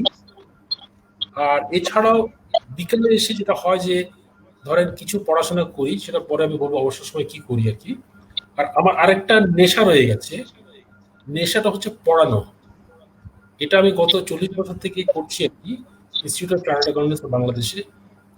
ওখানে এখনো পড়াই আর কি, এখন তো অনলাইন ক্লাস হয়। বাট এটা ধরেন উইকেন্ডে অনেক সময় ক্লাস থাকে বা উইকডেতে ক্লাস থাকে, এখন অনলাইনে নিয়ে, আগে তো ফিজিক্যালি ক্লাস করতাম আর কি। সো টাইমটা আসলে খুব চলে যায় আর কি, এবং টাইমটা আমার মানে কোন দিকে চলে যায় আমি নিজেই বুঝতে পারি না আর কি, বলতে পারবো। তো এই মুহূর্তে আমি জানতে চাচ্ছি যে কোভিড-19 এর এরকম একটা সিচুয়েশনে আসলে ওয়ার্ল্ড ইকোনমি একটা ক্রাইসিস মোমেন্ট পার করছে। তো এরকম একটা সময়ে আচ্ছা আপকামিং ইয়ার্স গুলোতে বাংলাদেশের ইকোনমিতে কেমন প্রভাব ফেলবে বলে আপনি মনে করেন? সো ফার্স্ট থিং হচ্ছে যে কোভিডে যেটা প্রথম যখন কোভিডটা হলো আর কি আপনার, আমাদের বাংলাদেশের ইকোনমি যদি আমরা ভাগ করি, আমরা দুটো পার্টে আমরা ভাগ করবো। একটা হচ্ছে এক্সটার্নাল ইকোনমি আর একটা হচ্ছে ইন্টারনাল ইকোনমি, রাইট? সো এক্সটার্নালটা হচ্ছে 38%, অর্থাৎ আমাদের যে exports of goods and services, এটা হচ্ছে 38%। আর ডোমেস্টিক ইকোনমি হচ্ছে 62%। সো 38% মধ্যে মূল যে দুটো পার্ট আছে, একটা হচ্ছে রেডিমেড গার্মেন্টস আর একটা হচ্ছে রেমিটেন্স। দুটোতেই বড় একটা ধস নেমে গেছিল। কারণ আমাদের বুঝতে হবে যে যখন একটা লকডাউন স্টার্ট হলো অল ওভার দ্য ওয়ার্ল্ড আর কি, বর্ডার যখন বন্ধ হয়ে গেল, সব বর্ডার যখন বন্ধ হয়ে গেল, লকডাউন স্টার্ট হয়ে গেল, ওই মুহূর্তে যেটা হলো দ্যাট দোকানপাট সব বন্ধ হয়ে গেল, বিদেশও হয়ে গেল, বাংলাদেশে হলো। তো দোকানপাট যখন বন্ধ হবে, অটোমেটিক্যালি কি হবে, যে মানুষ তো আর জামা কাপড় কিনবে না তখন, ঠিক আছে না? তখন তো মানুষজন চাকরি নিয়ে চিন্তা করছে, আপনার খাবার দাবার নিয়ে চিন্তা করবে, তারা বাসস্থান নিয়ে চিন্তা করবে, ওষুধ নিয়ে চিন্তা করবে, মেবি পড়াশোনা নিয়ে চিন্তা করবে, কিন্তু কাপড় চোপড় তো তারা অনেক কম কিনবে। আপনাকে একটা যদি উদাহরণ দিয়ে আপনি বুঝতে পারবেন যে ওখানে তারা কাপড় চোপড় নিয়ে কিরকম বিলাসিতা করে আর কি। আপনার ইউএসএ অন অ্যান অ্যাভারেজ, একটা average American uses 65 pieces of garments in a year. 65 pieces, can you imagine? যে 65টা piece garment on an average একটা লোক একটা বছরে ইউজ করে থাকে। এবং এটার কারণটা হচ্ছে যে এই ফাস্ট ফ্যাশন আসার পরে, এই ফাস্ট ফ্যাশন যারা কোম্পানি যারা এসে এবং মার্কস যারা এসে এবং মেইনলি আপনার এই দুটো এরা এসে কিন্তু আপনার এই ফাস্ট ফ্যাশন করি আলটিমেটলি কিন্তু আমাদের সবার এই সমস্যাটা পড়েছে আর কি আপনার। তো যাই হোক, এটাতে একটা বড় আমাদের বিরূপ প্রভাব পড়লো। আর সেকেন্ড যেটা ছিল রেমিটেন্স, কারণ রেমিটেন্স যেটা হলো যে তেলের দাম কমাতে আপনার মিডল ইস্ট কান্ট্রি থেকে সবাই তো এখনো পর্যন্ত আমাদের যারা বিজনেস তারা বাংলাদেশে এখন ফিরে আসছে। লোকাল ডোমেস্টিক ইকোনমিতে যেটা হলো, অনেকগুলো আমাদের প্রভাব পড়লো। ফার্স্ট থিং হচ্ছে যে ইন্ডাস্ট্রি তো সব বন্ধ হয়ে গেল অবভিয়াসলি। ইন্ডাস্ট্রি বন্ধ হওয়াতে আপনার কিছু কিছু এরিয়াতে আমাদের ধরেন অপরচুনিটিস আসলো, যেরকম ই কমার্সে একটা বড় একটা আমরা দেখতে পেলাম যে একটা শুরু, ই কমার্সটা অনেক তাড়াতাড়ি আমাদের মানে বাড়লো আর কি আপনার। এবং লেটস সে টেলিমেডিসিন আগে কখনো চিন্তা করিনি, এখন ডক্টররা আপনার আপনার অনলাইনে আপনাকে অ্যাডভাইস দিচ্ছে আর কি আপনার। আর ই কমার্সটা বাড়লো, but by and large all industries were affected. Specially আপনার যেসব industries related to leisure, travel, leisure, restaurants, hotels, এগুলো তো হিউজ ড্রপ, বিকজ অবভিয়াসলি আপনার টোটাল লকডাউন তো আপনার। এছাড়া যেটা হলো দ্যাট আমাদের মনে রাখতে হবে যে টোটাল ওয়ার্কফোর্স যে বাংলাদেশে আছে, যে 6 কোটি প্লাস ওয়ার্কফোর্স আমাদের যেটা বাংলাদেশে আছে, তার মধ্যে 5 কোটি লোক হচ্ছে আপনার, আমরা বলে থাকি ইনফর্মাল সেক্টর। ইনফর্মাল সেক্টর মানে হচ্ছে যে দিন মজুরের কাজ করে, চীনাবাদাম বিক্রি করে, হকার বিক্রি করে, রাস্তাঘাটে বিক্রি করে, এই সাইকেল চালায়, রিক্সা চালায়, মোটর সাইকেল চালায়, আপনার বেবি ট্যাক্সি চালায়, গ্রামে গঞ্জে লেবারে কাজ করে, রেস্টুরেন্টে কাজ করে, ট্রাক ড্রাইভারের হেল্পার, ট্রাকের লেবার, এরা হচ্ছে ডেইলি কাজ করে তারা। এই 5 কোটি লোকের একটা হঠাৎ করে আপনার অন্যের একটা চলে আসলো আপনার, এটা একটা বড় প্রভাব পড়লো in the economy. Good thing about Bangladesh this that আমাদের ইকোনমিটা অনেক রেজিলিয়েন্ট এই কারণে যে আপনি যদি এখন লক্ষ্য করে দেখেন অল ওভার দ্য ওয়ার্ল্ড আর কি, যা যেসব কান্ট্রিগুলো এখন ফোরকাস্ট করা হচ্ছে by 2026 will be the leading country in the world, তার মধ্যে China is number 1 because huge population. India is going to become number 3 in the world, huge population. Because একটা পপুলেশন যখন একটা সার্টেন লেভেলে চলে যায়, যে ওয়ান্স লেটস সে আমাদের জিডিপি যে এখন আমাদের যে পার ক্যাপিটাল ইনকাম যেটা আছে প্রায় 2000 এখন ক্রস করে গেছে কি, সো একটা লেভেল অফ অ্যাফ্লুয়েন্স অলরেডি এসে গেছে। এখন প্রত্যেকটা যে মানুষ আছে তার একটা ক্রয় ক্ষমতা এসে গেছিল আর কি। কোভিড না থাকলে কিন্তু এই জিনিসটা আরো বাড়তো। আমি তো গ্রামে প্রায় যাই, কিন্তু আপনার গ্রামে একসময় দেখতাম যে আসলে অভাব অনেক বেশি, এখন কিন্তু গ্রামে গেলে অ্যাফ্লুয়েন্সটা অনেক বেশি দেখা যায়। যেরকম এই যে খাবার পানিটা, ড্রিঙ্কিং ওয়াটার, এই জিনিসটা তো একসময় চিন্তাই করতে পারবো যে গ্রামে গিয়ে পেতে হবে। এখন তো drinking water is very common. আপনি ঢাকা শহরে যা পাবেন সব জিনিস আপনি গ্রামে পাবেন। আপনি গ্রামের মধ্যে আপনার এখন টিভি চলে গেছে, কেবল চলে গেছে, ফ্রিজ আছে, এয়ার কন্ডিশনার আছে, এভরিথিং ইজ দেয়ার আর কি। আপনি অ্যাফ্লুয়েন্স লেভেল অলরেডি বেড়ে গেছে আপনার। এই কারণে আমি যেটা মনে করি দ্যাট এই যে একটা যে কোনো জিনিস নিচে নেমে গেলে এটা আবার বাড়ে, it has to, that's a law of life actually. In fact তো বাংলাদেশি ইকোনমি এমন একটা economy that the growth will be there automatically. এখন যেটা হয়েছে দেখেন, রাস্তাঘাটে একসময় আমরা রাস্তাঘাটে মানুষ দেখতে পারতাম না, এখন কোভিড এর ভয় আস্তে আস্তে কেটে যাচ্ছে, কিন্তু আপনার মানুষ এখন রাস্তাঘাটে যাচ্ছে, কেনাকাটা করছে। So economy is now gradually coming back to normal, and I can see across all my industries. Like for example, একটা এক্সাম্পল আপনাকে দিই, আমি সিঙ্গার বোর্ডে বসি আর কি, সিঙ্গার বাংলাদেশের বোর্ডে আমি বসি। আমাদের সেল এপ্রিল মাসে বলতে গেলে কিছুই ছিল না, জুন মাসে রেকর্ড সেল হয়েছে আমাদের, record sale absolutely. And same goes with let's say আমাদের Berger paints, record sale in the month of June July. আপনার ম্যারিকো তো আল্লাহ ভালো সেল করেছে, জিএসকে আল্লাহ ভালো সেল করেছে। সো আপনার ক্যাচ আপ ইফেক্ট একটা হচ্ছে আপনার কিন্তু, এবং এটা হবে। So economy is going two bounce back in the next 1 year or so, এটা আমার কোনো সন্দেহ নাই অ্যাকচুয়ালি। আমরা কিছু কমেন্ট করে নেব। তো আমরা দেখতে পাচ্ছি যে ডিএইচ রনি কমেন্ট করেছে এবং মন্নি চৌধুরী কমেন্ট করেছে। তো আশিক হক একটা কোশ্চেন রেখেছেন যে how should a student design his career path so that he can attain his goal easily? Sir, How can a student design his career path so that he can what? attain his goal easily. Oh, he can attain his goal very easily. Okay, fair. The first thing is very important that start with a goal. ঠিক আছে না? এবং at the end of the day এই কথাটা আমি সবসময় বলে থাকি that আপনাকে ফার্স্ট অফ অল চিন্তা করতে হবে that what is the world in future. আমি যদি আজকে কথা চিন্তা করি এজ এ স্টুডেন্ট, যে আমি আজকে দেখছি যে লেটস সে পার্টিকুলার সেক্টরে জব আছে, আমি যদি ওইভাবে আমি শুরু করি, আলটিমেটলি দেখবেন যে 10 বছর পরে যখন আপনি কোয়ালিফাই করে গেছেন, দ্য ওয়ার্ল্ড হ্যাজ চেঞ্জড। কাজে আপনাকে আগে চিন্তা করতে হবে that where is the world going to, what are the changes that are taking place in our life, and where can the world go into আর কি আপনার। সো এটা ফার্স্ট ইম্পর্টেন্ট পয়েন্ট, যে আপনি কি করতে চান। অনেকে পড়াশোনা করে, যে জেনারেল পড়াশোনা করে, লাইক আমি ইংলিশে পড়লাম, পলিটিক্যাল সায়েন্স পড়লাম বা হিস্ট্রি পড়লাম, বাট আলটিমেটলি কি এটা পড়ার পরে যে আপনি এটা জব করবেন, আপনি তো সেই রেলিভেন্ট স্কিলটা তো আপনি ডেভেলপ করতে পারছেন না। তো আপনি কি অধ্যাপনা করবেন নাকি আপনি জব করবেন ইন আ কর্পোরেট সেক্টর, আপনাকে ফার্স্ট ওটা চিন্তা করতে হবে। তো এবং জব যদি করে থাকেন, আপনি কি জবটা করবেন সেটা আপনাকে আগে থেকে চিন্তা করতে হবে, এবং আপনার ক্যারিয়ার পার্টটা সেভাবে ডিজাইন করতে হবে আপনার। এবং এই গোলটা তো আপনাকে আগে থেকে ঠিক করতে হবে। তো আমি কি করব, আমি যদি গোলটা এখন ঠিক না করি, আমি তো ক্লাস 8-এ বসে আমি গোলটা ঠিক করেছিলাম যে আমি এটা করবো, because I can see that in the future যাই হোক না কেন ফাইন্যান্সের জব একটা থাকবেই। হ্যাঁ, the skill sets are changing now. আগে ছিল ফাইন্যান্স মানে হচ্ছে যে আমাকে বুক কিপার হতে হতো, এখন বুক কিপার থেকে অ্যাকাউন্টেন্ট হয়ে গেলাম, এখন হয়ে গেলাম ফাইন্যান্সিয়াল অ্যানালিস্ট। এখন IT is coming in a big way as far as finance is concerned also. আপনাকে রিস্কিল করতে হচ্ছে, but finance is there to stay. ডক্টরও থাকবে, ইঞ্জিনিয়ারও থাকবে, but the thing is that now we using technology in a much bigger way. আপনাকে এই জিনিসটা চিন্তা করতে হবে। But at the end of the day this core jobs will be there all the time. Sales and marketing এর job জীবনেও কখনো যাবে না, অলওয়েজ থাকবে আপনার, because you got to sell goods, এবং this is always the prime job in the future as well actually.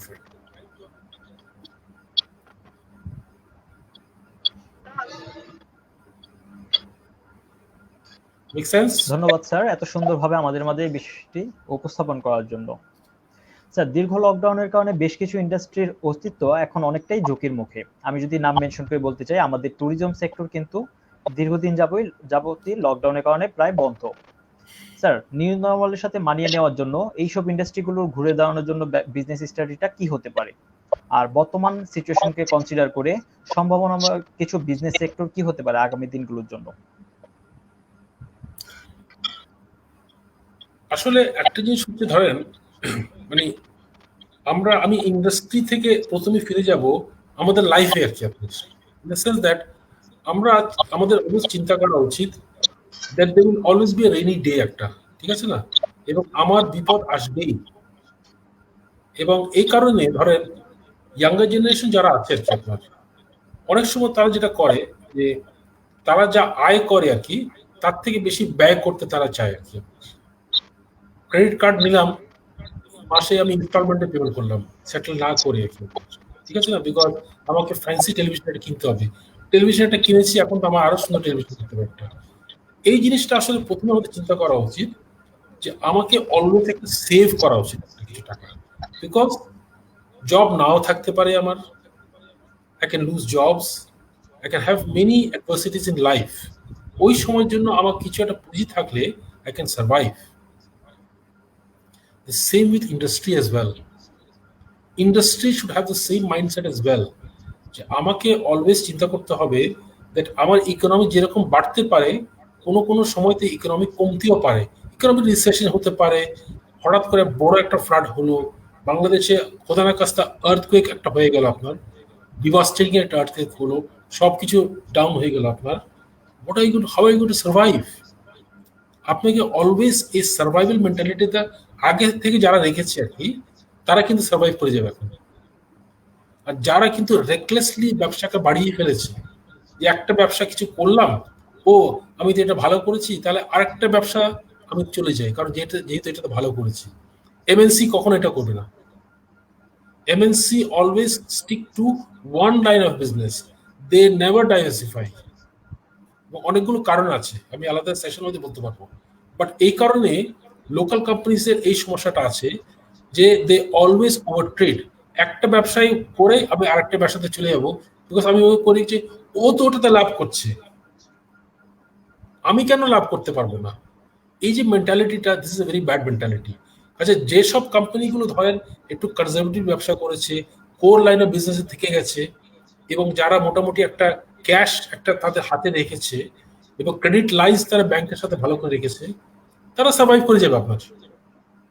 আর যাদের credit line ভালো ছিল না, ওভার ট্রেড করে গেছে, আলটিমেটলি দেখেন একটা জিনিস মনে রাখবেন যে একটা ক্রাইসিস যখন লাইফে আসে, ব্যবসা হোক বা লাইফ হয়, যেটাই হোক না কেন, এই ক্রাইসিসের সময় আসল লিডারশিপটা আপনার কিন্তু ডিসপ্লে হয়।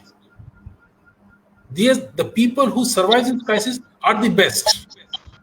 যারা বেস্ট না তারা ঝরে যাবে, আর যারা বেস্ট তারা কিন্তু এই survive they will overcome this crisis through leadership and through innovation. আজকে যেসব বিজনেসগুলো ইনোভেট করতে পেরেছে, তাড়াতাড়ি ইনোভেট করেছে, অনেকগুলো ব্যবসায় অনলাইনে ছিল না, এক সময় ই কমার্সে ছিল না, অনেকে রাতারাতি ই কমার্সে চলে গেছে, বিকজ তারা দেখলো যেটা একটা সম্ভাবনা, অপরচুনিটি এজ ওয়েল। অনেকগুলো corporate house I know immediately রাতারাতি তারা পোর্টাল করে ই কমার্সে তারা চলে গেছে, because they say this only way to sell actually. তো যারা ইনোভেট করেছে তারা কিন্তু সার্ভাইভ করে গেছে আপনারা। সো এটা হচ্ছে first important point, we need to have finance, number one. Number two হচ্ছে যে you need to make sure that you nurture your talents, কারণ এই সময়তে আপনি দেখবেন যে রিয়েল ট্যালেন্টস আপনার অর্গানাইজেশনে কারা আছে, কারা ক্রিয়েটিভ চিন্তাভাবনা করতে পারেন, কারা লিডারশিপ আপনাকে দেখাতে পারছে। এই ক্রাইসিসে উত্তরণ যারা করতে পেরেছে তারা কিন্তু টিকে যাবে কিন্তু। এবং যারা লং টার্মে চিন্তা করছে, বিকজ আমি যে কথাটা বারবার বলছি যে বাংলাদেশ ইকোনমি এখন পড়ে গেছে, বাট যখন when it starts recovering, it will recover very very fast, because the economy cannot stay down. Bangladesh economy cannot stay down. যে 16 কোটি 18 কোটি লোক আছে, once the spending comes actually, the economy is going to boom back actually in fact. Government অনেক stimulus দিচ্ছে to make sure that the economy comes back actually in fact. Industry, SME সব জায়গায় তারা stimulus দিচ্ছে এখন। Economy will come back for sure. আপনি আজকে দেখেন স্টক মার্কেটে কি অবস্থা হয়েছে আপনার, 1,000 কোটি টাকা এভরি ইয়ার রিটার্ন হচ্ছে। Economy will come back. So যেসব ইন্ডাস্ট্রিগুলো চিন্তা করেছে 3 মাসের জন্য, তারা আলটিমেটলি ঝরে গেছে। যারা চিন্তা করেছে আমাকে 1 বছর টিকে থাকতে হবে, তারা they will do very well, দেখেন আপনি।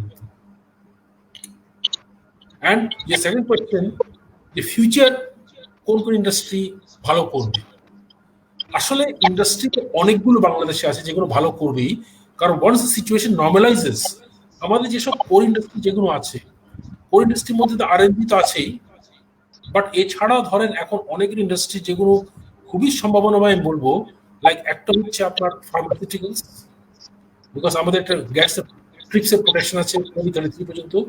তারপরে হচ্ছে আপনার ফুটওয়্যার, তারপরে ধরেন আমার এই যে বেসিক শিল্প যেগুলো আছে, সিমেন্ট আছে, কনস্ট্রাকশন আছে, স্টিল আছে, পাওয়ার আছে, fast moving consumer goods, food processing industries, these are all very very prospective. Automobile industry is going to boom in Bangladesh actually, because ultimately affluence বাড়লে মানুষ গাড়ি কিনবে। আপনি মোটরসাইকেল দেখেন না কি অবস্থা হয়ে গেছে আপনার, ছোট ছোট পিকআপ একেবারে রাস্তায় সলাই হয়ে গেছে আপনার কিন্তু। সো ইন্ডাস্ট্রি আলটিমেটলি প্রত্যেকটা ইন্ডাস্ট্রি ভালো করবে। Last but not the least, IT. IT is also a huge future in Bangladesh, আমরা যদি আসলে নার্চার করতে পারি, বিকজ বাংলাদেশে অত কিন্তু we have got very good IT talents as well. IT এমন একটা জিনিস যেখানে কিন্তু আপনার মানে এই যে গ্যাপটা between us and industrialized nations, এটা আপনি রাতারাতি কভার করতে পারেন, because you can develop programmers overnight actually in fact, এবং আমাদের সেই ট্যালেন্টটা আছে অলসো ইনফ্যাক্ট। আর e commerce is there to stay. Covid দেখিয়ে দিয়েছে যে what is the importance of e commerce. Future e কমার্সটা অনেক অনেক বেশি আপনার বুম করবে আর কি আপনার।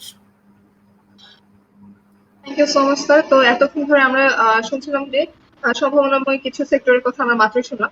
তো এখন আমি কোশ্চেন করতে যাচ্ছি যে উদ্যোক্তাদের এনকারেজ করার জন্য সরকার ব্যবসা বান্ধব কি কি পলিসি হাতে নিতে পারে, যেটা সম্ভাব্য নতুন উদ্যোক্তাদের এগিয়ে আসতে সাহায্য করবে বলে আপনি মনে করেন? আসলে এটা একটা ইম্পর্টেন্ট এরিয়া আমি মনে করে থাকি, যে এই তরুণ উদ্যোক্তা যারা আছে তাদেরকে আপনার স্টিমুলাস দিয়ে একটা মোটামুটি এন্টারপ্রেনারশিপে নিয়ে আসাটা আর কি আপনার। কেন ইম্পর্টেন্ট আমি এই কারণে বলবো, যে ধরেন এখন বাংলাদেশে যে সিচুয়েশনটা আমাদের আছে আর কি, যে এভরি ইয়ার আমাদের যতগুলো কলেজ আছে, এই কলেজ থেকে প্রায় 20 লাখ গ্রাজুয়েটস এভরি ইয়ার বেরোচ্ছে আপনার। but where are the jobs? Jobs are very very few actually, in fact. বাংলাদেশের job creation is very low, 3 থেকে 4 লাখ জবের বেশি আপনার এভরি ইয়ার ক্রিয়েট হচ্ছে না আপনার। So ultimately, what is happening is that all these guys who are passing out, ultimately they are waiting around for a job, white collar job একটা করবো, কখন পাবো, 1 বছর 1.5 বছর 2 বছর ওয়েট করছে, they getting frustrated, ultimately গিয়ে আন্ডার এমপ্লয়মেন্ট করছে না কিন্তু। হয়তো জব একটা পেলো, বাট যে কোনো জবে সে ঢুকে যাচ্ছে because of the survival instinct আছে বেসিক্যালি। এই কারণে যেটা এই যে কথাটা আপনি বললেন উদ্যোক্তা অর্থাৎ entrepreneurship, this could B a very good area যেখানে কিন্তু যারা তরুণরা বেরোচ্ছে তারা এখানে করতে পারে।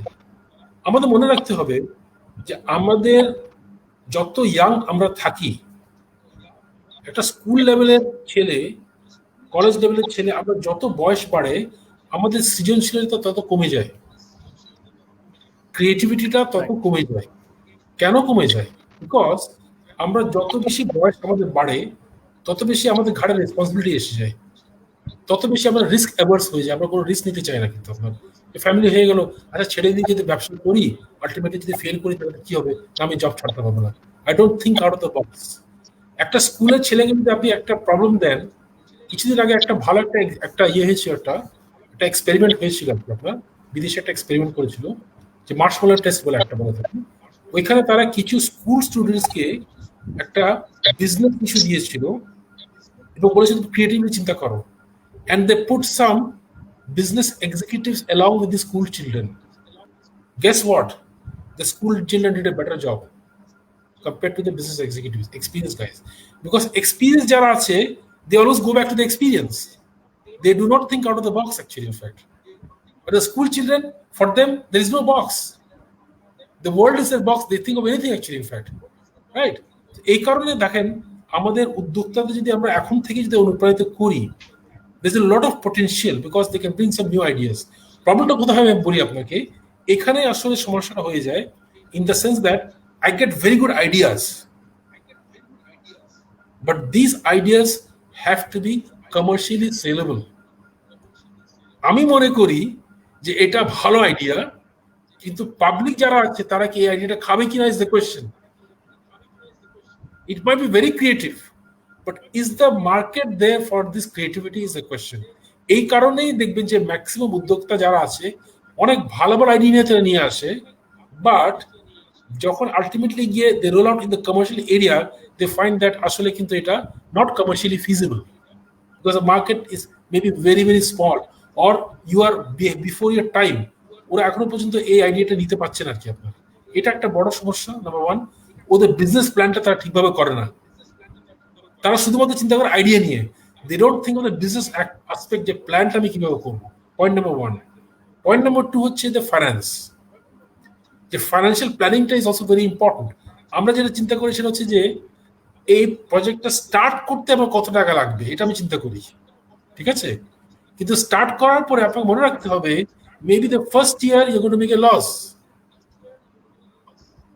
এই যে লসটা আপনাকে এটা ফাইন্যান্স করতে হবে না, ম্যাক্সিমাম ক্ষেত্রে ওটাই হয় যে আমি যখন লস করি বা আমি এত অপটিমিস্টিকলি চিন্তা করেছি যে 1 বছর লস করবো তারপর আমি লাভ করবো, তো আমি 1 বছরে ফাইন্যান্সিং করলাম, আসলে দেখলেন যে 1 বছরে আপনি কভার করতে পারছেন না, 2 বছর লাগছে আপনার। এই যে টাইমটা, এই ফাইন্যান্সিং প্ল্যানটা আপনি আগে থেকে করেনি, আলটিমেটলি গিয়ে 1 বছর পরে গিয়ে আপনি ঝরে গেলেন আর কি। সো ফাইন্যান্স এই সাপোর্টটা যদি দেওয়া থাকে, এবং এই যে স্টার্ট আপ, আজকাল স্টার্ট আপ নিয়ে বাংলাদেশে অনেক কাজ হচ্ছে, কিন্তু অনেক অর্গানাইজেশন কিন্তু স্টার্ট আপ নিয়ে কাজ করছে। স্টার্ট আপ বাংলাদেশ গভর্নমেন্ট একটাই আছে আপনার, বাংলাদেশ ব্যাংকও কিছু কিছু আপনার এখন ফান্ড দেয় থ্রু এনবিএফআইস, ফর এক্সাম্পল আইডিএস দিয়ে কিছু ফান্ড দেয় ফর স্টার্ট আপস, এগুলো হচ্ছে।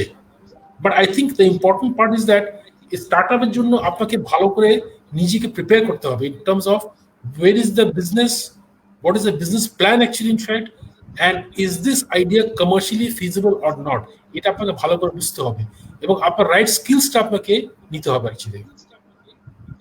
And very very importantly before I forget, আসলে যদি আপনি চিন্তা করে দেখেন যে আমাদের যে এডুকেশন সিস্টেম যেটা আছে, দিস ইটসেলফ ইজ ফ্লড। আমাদের পড়াশোনা যেটা হয় এখানে আসলে র্যাশনাল থিঙ্কিং এর অনেক কিছু কম। আমাদের হচ্ছে বই পুস্তক পড়ে পরীক্ষা দাও, commit to the memory and vomit in the examination, simple as that. এটা হচ্ছে আমাদের পড়াশোনা। বাট বিদেশে আপনি দেখবেন যে ওদের যেটা পড়াশোনা যেটা হয়, তারা কিন্তু অনেক কিছু প্রজেক্ট বেস তারা করে, আউটসাইড লার্নিং তারা এনকারেজ করে। যদি তুমি আউটসাইড ওয়ার্ল্ডে গিয়ে যাও, ওখান থেকে কিছু শিখে আসো, you present that in the school, they encourage a lot of creative thinking, lot of cognitive skills তারা ডেভেলপ করার চেষ্টা করে, যেটা আমাদের দেশে নাই। এই জন্য ডে ওয়ান থেকে আমাদের কোনো ক্রিয়েটিভ থিঙ্কিং কোনো কিছুই নাই আমাদের ক্যারিকুলামে। আসলে আমাদের ক্যারিকুলামটা অনেক ঢেলে সাজাতে হবে টু মেক শিওর দ্যাট এই যে ক্রিয়েটিভ থিঙ্কিং যেটা বলছি, সৃজনশীলতা, এটা আসলে অনেক বাড়াতে হবে আমাদের কিন্তু আসলে। তাহলে দেখবেন যে এটা অনেক বেশি বিকাশ হবে in terms of entrepreneurship as well. At least আমি দেখেন যে বিদেশে যেটা হয়ে থাকে, যে স্কুল পাস করার পরে অটোমেটিক্যালি যে আমি কলেজে যাব, নট নেসেসারিলি। কলেজে যায় কার? আপনার যারা মনে করে যে আলটিমেটলি আমি খুব হাই লেভেল একটা জব করতে চাই, বা I want to be a professor, কারণ it's very expensive. College education is very very expensive in the west. So automatically কেউ কলেজে যায় না। ম্যাক্সিমাম লোক কি করে, স্কুল পাস করার পরে সে কোনো একটা ভোকেশনাল গাইডেন্স শিখে ফেলে, একটা ভোকেশনাল কিছু, সে আইটিতে পড়াশোনা করলো, বা ইঞ্জিনিয়ারিং এর ডিপ্লোমা কিছু একটা করলো, বা ওয়ার্কশপে কিছু মেকানিক্সে কিছু পড়াশোনা করলো, ইলেকট্রিক্যালে কিছু পড়াশোনা করে সে ভোকেশনে চলে গেল। মুষ্টিমীয় লোক যাবে ফর ইউনিভার্সিটি। আর আমাদের এখানে কি অটোমেটিক্যালি স্কুল পাস করলাম, যাও কলেজে। And we look at the level of the education in the colleges today, unfortunately, in Bangladesh. Water everywhere, but not a drop to drink. Look at the standard of the colleges in Bangladesh, unfortunately. Right sir, খুবই মূল্যবান কিছু কথা তুলে ধরলেন আমাদের সামনে। এখন সময় এসেছে আসলে আমাদের এডুকেশন কারিকুলামকে আবারও ঢেলে সাজানোর এবং ব্যবসায় বান্ধব এবং উদ্যোক্তা বান্ধব একটি ব্যবসায় পরিবেশ গড়ে তোলার। তো স্যার, আমাদের লাইভ সেশনের এই পর্যায়ে আমরা জানি প্রফেশনাল কিছু অন্যতম ডিগ্রির মধ্যে সিএ এবং আইসিএমএ অন্যতম, যার দুটি রয়েছে আপনার দখলে। তরুণদের মধ্যে যারা সিএ এবং আইসিএমএ ডিগ্রিগুলোর মতো ডিগ্রি করতে চায় বা সেখানে নিজেদের ক্যারিয়ার করতে চায়, তাদের জন্য যদি আপনার কিছু পরামর্শ এবং গাইডলাইন তুলে ধরতেন স্যার। ওকে, আসলে এখন ধরেন মানে অপশনস অনেকগুলো বেরিয়ে এসছে আর কি আপনার। সো সিএ তো সবসময় ছিল, আইসিএমএ এখন আছে আর কি আপনার। সো এছাড়াও ধরেন আজকাল যেটা হয়েছে, যে আপনি যদি ফাইন্যান্সে যদি পিওর ফাইন্যান্স যদি পড়তে চান, তাহলে সিএফএ বলে একটা আছে আপনার, চার্টার্ড ফাইন্যান্সিয়াল অ্যানালিস্ট আর কি। সো এটা হচ্ছে পিওর ফাইন্যান্স আর কি। এটা হলে আপনি ধরেন you can be financial analyst, আপনি যে কোনো কোম্পানির আপনি ট্রেজারি ম্যানেজার হতে পারেন for example, which is a specialised field এখানে। আর যদি সিএ বা আইসিএমএ করেন, এখানে হচ্ছে mainly the mainstream accounting আর কি। আপনার মেইন স্ট্রিম অ্যাকাউন্টিং করতে পারছেন, বা আপনি প্ল্যান্টে গিয়ে আপনি অ্যাকাউন্টিং করতে পারছেন। এটা হচ্ছে সিএএসসি আইসিএমএ। এখন ধরেন সিএ বা আইসিএমএ হচ্ছে আপনার যে প্রফেশনাল কোয়ালিফিকেশন, যদিও বা ধরেন সিএ তে এখন তারা অ্যালাউ করে আপনি আপনার এইচএসসি পড়ার পরে আপনি সিএ তে ভর্তি হতে পারেন। বাট আমি নর্মালি এটা ডিসকারেজ করি, বিকজ আমি মনে করি যে একটা গ্রাজুয়েশন করার পরে পড়লে ম্যাচুরিটি আপনার আসে। Important point for both this qualification is this, that আপনাকে ওই মাইন্ডসেট নিয়ে নামতে হবে that this is a long haul. আপনাকে 3-4-5 বছর মিনিমাম তো আছে, 3 বছর আগে তো আপনি কোয়ালিফাই করতে পারবেন না। If you are doing chartered accountancy, there is an added challenge যে আপনাকে ফার্মে কাজ করতে হচ্ছে সকাল বিকাল, বাসায় আসবেন 7টা-8টা-9টার সময়, you are totally tired travel করার পরে। এরপরে যদি বই খুলতে হয়, জীবনে আপনি পারবেন না, রাইট? সো হয়তো উইকেন্ড আপনি কিছু করতে পারছেন, ভেরি ভেরি চ্যালেঞ্জিং। কারণ জব এবং প্রফেশনাল পড়াশোনা করাটা is not a simple fact. So এই বড় একটা চ্যালেঞ্জ। আপনাকে এই মন মানসিকতা, এই ধৈর্য, এই ডিটারমিনেশন নিয়ে আপনাকে নামতে হবে যে আলটিমেটলি আমাকে কোয়ালিফাই যদি করতে হয়, আমার সেই পেশেন্স লাগবে এবং আমার এই ডিটারমিনেশন লাগবে যে আমি এটা ক্রস করবই।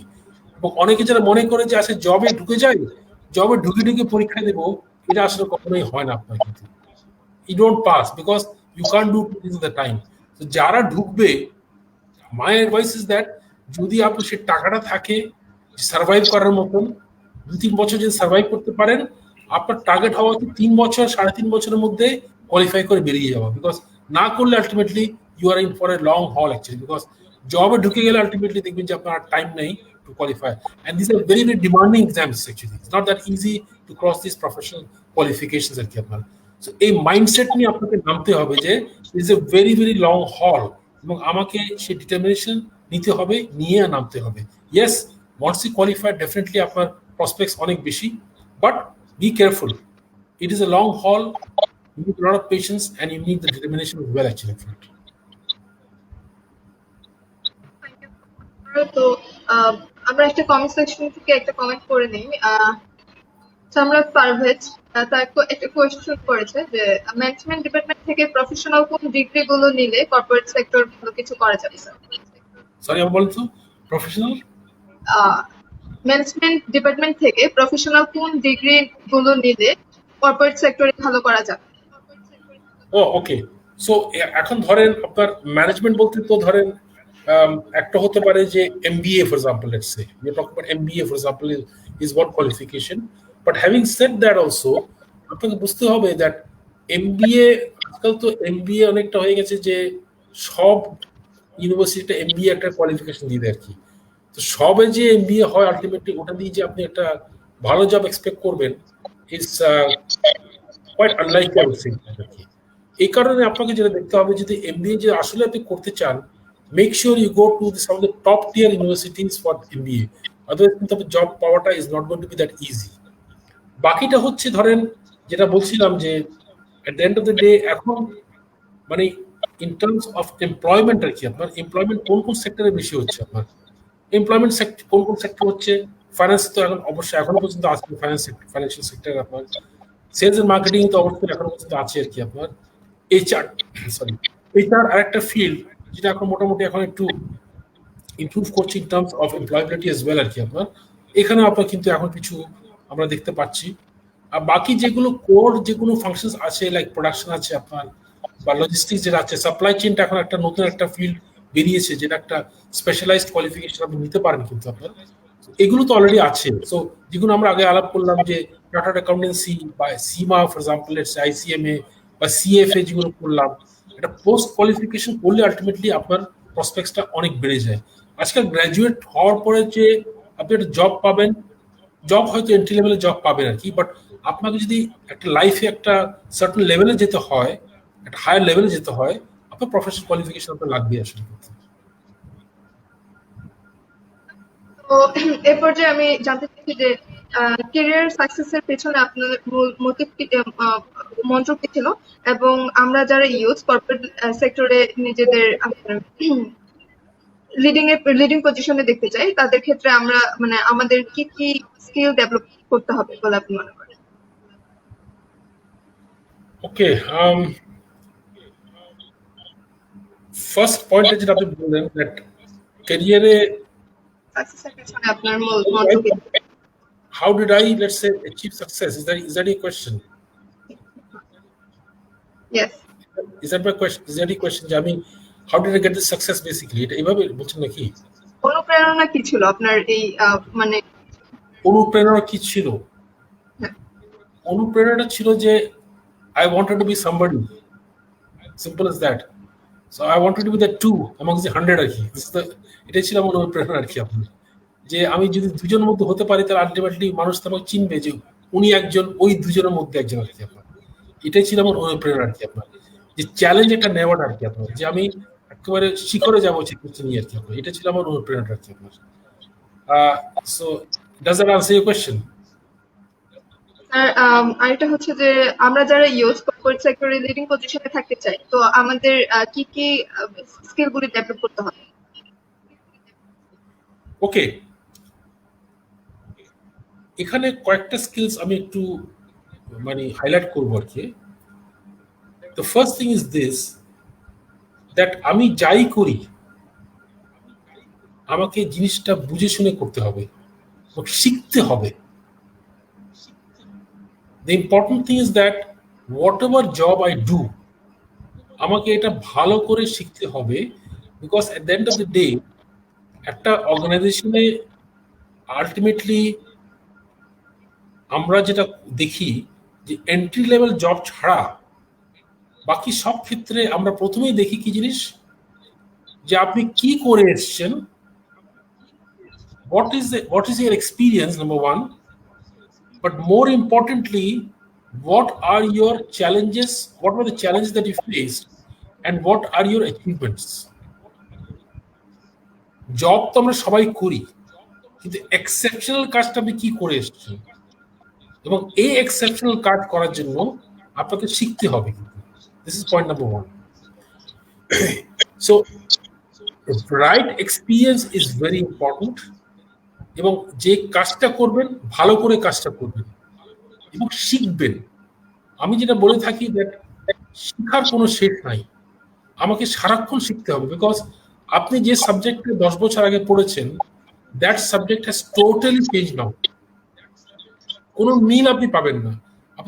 আপনি ফাইন্যান্সে বলেন, আপনি মেডিকেল সায়েন্সে বলেন, আপনি আইটিতে বলেন, আপনি প্রোডাকশনে বলেন। প্রোডাকশনে তো এখন ধরেন একসময় ছিল যে এখন production is all IT control, PLC control, sensor controlled আপনার, ঠিক আছে না?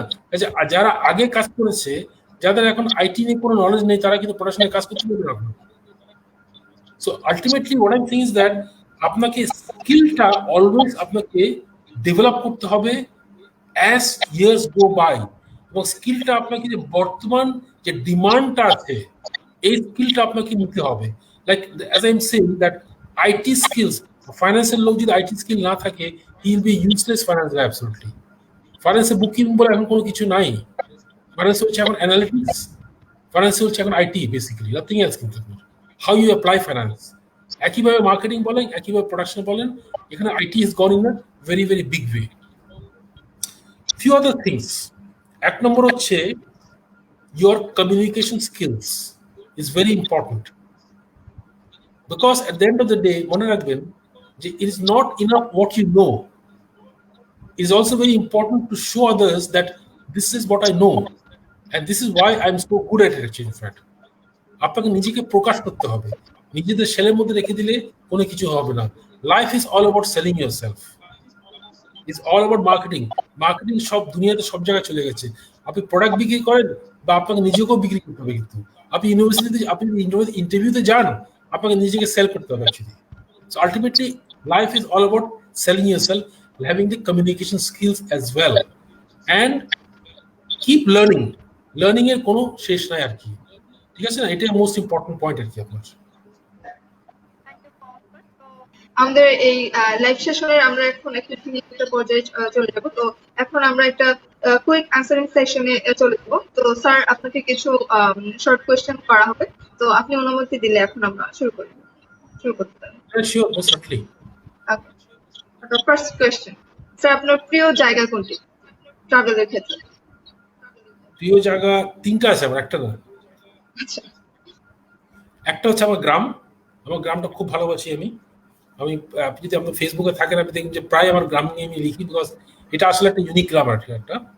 সো একমাত্র বাংলাদেশের একমাত্র গ্রাম, আপনি জানেন এটা, যে আমাদের গ্রামটা হচ্ছে একমাত্র গ্রাম যার নিজের ওয়েবসাইট আছে। We have got our own website. Can you imagine? It's such a beautiful place আর কি আপনার। সো এটা একটা। দ্বিতীয় হচ্ছে আমার যেখানে আমি বড় হয়েছিলাম আর কি, সেটা হচ্ছে কলকাতা, অবভিয়াসলি, বিকজ অনেক স্মৃতি ওখানে, জায়গাটা স্মৃতি রয়ে গেছে আমার। আর 3 নম্বর হচ্ছে ইউকে, লন্ডন। লন্ডন আমার খুব পছন্দ ফর সাম রিজন, বিকজ আমাদের একটা হিস্টোরিক্যাল একটা টাইস হয়ে গেছে আর কি, এবং ওইখানে সম্ভব অনেক ভালো লাগে, বিকজ অফ দি কালচারটা আসলে অনেক রিচ ইউকেতে, আমি যেটা মনে করি। এই 3 জায়গা খুব পছন্দ আমার আসলে। স্যার, আপনার প্রিয় শিক্ষকের নাম এবং কেন তিনি আপনার প্রিয় শিক্ষক? অনেক বছর আগে কথা বলছেন। সো প্রিয় শিক্ষক, একটা টিচার আমি ভালো পেয়েছিলাম, মানে আমার আসলে, আমি অনেস্টলি স্পিকিং কথাটা বলবো যে, মানে মেবি আমি জানি না ইজ ইট মাই ফল্ট আর what, I don't know, but somehow আমি টিচারদের সাথে আমি রিলেট করতে পারতাম না আসলে ইন মাই লাইফ। বিকজ আমি দেখতাম যে যখন তারা পড়াতো, আমি আসলে জিনিসটা ফলো করতে পারতাম না। তো আমি আসলে মনে করতাম যে আমি কি আসলেই কি মানে ডাফার নাকি একটা, যে উনি যেটা বললেন আমি বুঝতে পারলাম না। তো আমার একটা জেদ থাকতো, একটা যে কোনো জিনিস একটা না বুঝতে পারলে আমি ওটা শুধু ঘাটি চলতে। ঘাটতে ঘাটতে ঘাটতে ঘাটতে ultimately I try to find out a very simple way actually. What there must be a very simple explanation. যেটা আমি ক্লাসেও আজকে করি আর কি, স্টুডেন্টদের যখন পড়াই আর কি, I make sure that I make it very very simple for them, যতই কমপ্লেক্স হোক না কেন। Like when I teach derivatives, for example, financial derivatives, তারা বলে স্যার আপনি জিনিসটা এত সহজ করে দিয়েছেন, it's very simple thing, think about it. So একটা টিচার পেয়েছিলাম যে মোটামুটি আমার ইকুয়েশনের সঙ্গে মিলিত আর কি। সে যখনই ও পড়াতো ম্যাথস পড়াতো, ম্যাথসে আমাদের যে ধরনের ক্যালকুলাস পড়াতো, ডিফারেন্সিয়াল ক্যালকুলেট, ইন্টিগ্রাল ক্যালকুলাস পড়াতো আমাকে, বা কোয়াড্রেটিক ইকুয়েশনস পড়াতো, সেট থিওরি পড়াতো, বুলিয়ান অ্যালজেব্রা পড়াতো। বেশ ডিফিকাল্ট সাবজেক্টগুলো ছিল, বাট মোটামুটি উনি এত সহজ করে বলতেন। He was the only person I could follow actually. In fact ওনার নামটা এখন মনে আছে, পেট্রোস বলে তার নাম ছিল, সাউথ ইন্ডিয়ান লোক একটা ছিল, but he was very good actually.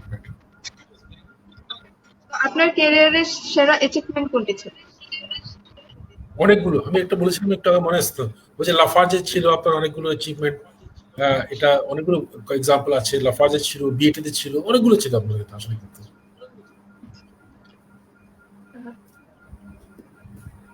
Sir রিটায়ারমেন্টের পরে আপনার পরিকল্পনা কি?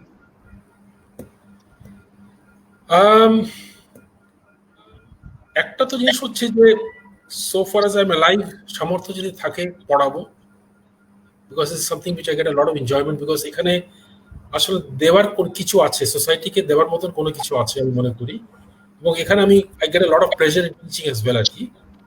আর দ্বিতীয় কথা হচ্ছে যে I do a lot of social work as well. গ্রামে প্রায় যাই, কিন্তু গ্রামে আমার অনেকগুলো, লেটস সে আমরা এতিমখানা আছে, দুটো এতিমখানা আমাদের আছে। তারপরে আমি একটা গ্রামে একটা আমাদের মহিলা মাদ্রাসা আছে, ওটার আমি চেয়ারম্যান। বেশ কয়েকটা প্রতিষ্ঠানের সাথে আমি জড়িত আছি আর কি। সো এটা তো আমি অবশ্যই করবো, বিকজ এখানেও কিন্তু অনেক কিছু আসলে আমাদের দেওয়ার আছে আমি মনে করি। আমরা যারা সমাজে কিছুটা আমাদের বিত্তবান যারা আছেন, আমাদের মনে কিছু করার আছে সমাজের প্রতি আর কি। আপনার এই দুটো কাজ আমার ইচ্ছা আর কি, খুব বেশি করার কি। আর এখন হচ্ছে আপনার শৈশবকালের একটি মজার ঘটনা যদি আমাদের সাথে এখন শেয়ার করতেন। একটা মজার ঘটনা বলি আপনাকে, যে ক্লাস 8-এ যখন পড়ছিলাম, তো ওই সময়তে যখন ডিসাইড করছিলাম যে আমি চার্টার্ড অ্যাকাউন্টেন্ট হব, তো আমার বাসায় আমার বোনের একটা ফ্রেন্ড ছিল, মেয়েটা পাঞ্জাবি ফ্রেন্ড ছিল, মেয়েটা আসতো, প্রায় আসতো আমাদের বাসাতে আর কি। তো একদিন আসলো আমার বাসায়, তো আমি বসে আছি, তো আমার সাথে দেখা, এই মাসুদ, হাউস লাইফ? বললাম good good, bye. So what you want to do in life? তাহলে যে রিটু, তার নাম ছিল রিটু আর কি। বললাম Ritu, I want to be a chartered accountant. তো আমার দিকে অনেকক্ষণ সে তাকিয়েছিল, তাকিয়ে বলল যে Masud, in my life I have seen many shattered accountant. I have not seen a chartered accountant as yet. সব ভেঙে চুরে শেষ, বুড়ো বুড়ো আছে, কিন্তু কেউ পাস করে না। তুমি যদি পাস করো, বেস্ট অফ লাক আর কি। Thank you Ruchu, I need that favour from you actually, thank you very much. সেটা এখনো মনে পড়ে আমার ঘটনাটা আর কি। স্যার অবসর সময় আপনি কি করতে পছন্দ করেন? অবসর সময়তে 3টা কাজ করি আমি। একটা হচ্ছে যে গান শুনি, গানটা শুনি একটু পুরোনো গানগুলো আর কি। পুরোনো মানুষ তো পুরোনো গান তো শুনবই। বই পড়ি অনেক বেশি আমি, বই পড়ি। আর মাঝে মধ্যে মুভি দেখি, ভালো ভালো মুভি নেটফ্লিক্সে থাকে, ইংলিশ কয়েকটা ভালো ভালো পুরোনো কয়েকটা সিনেমা থাকে, যেগুলো আসলেই কিন্তু গুড আর কি। এই 3টাই মোটামুটি আমার অবসর সময়ের কাজ আর কি।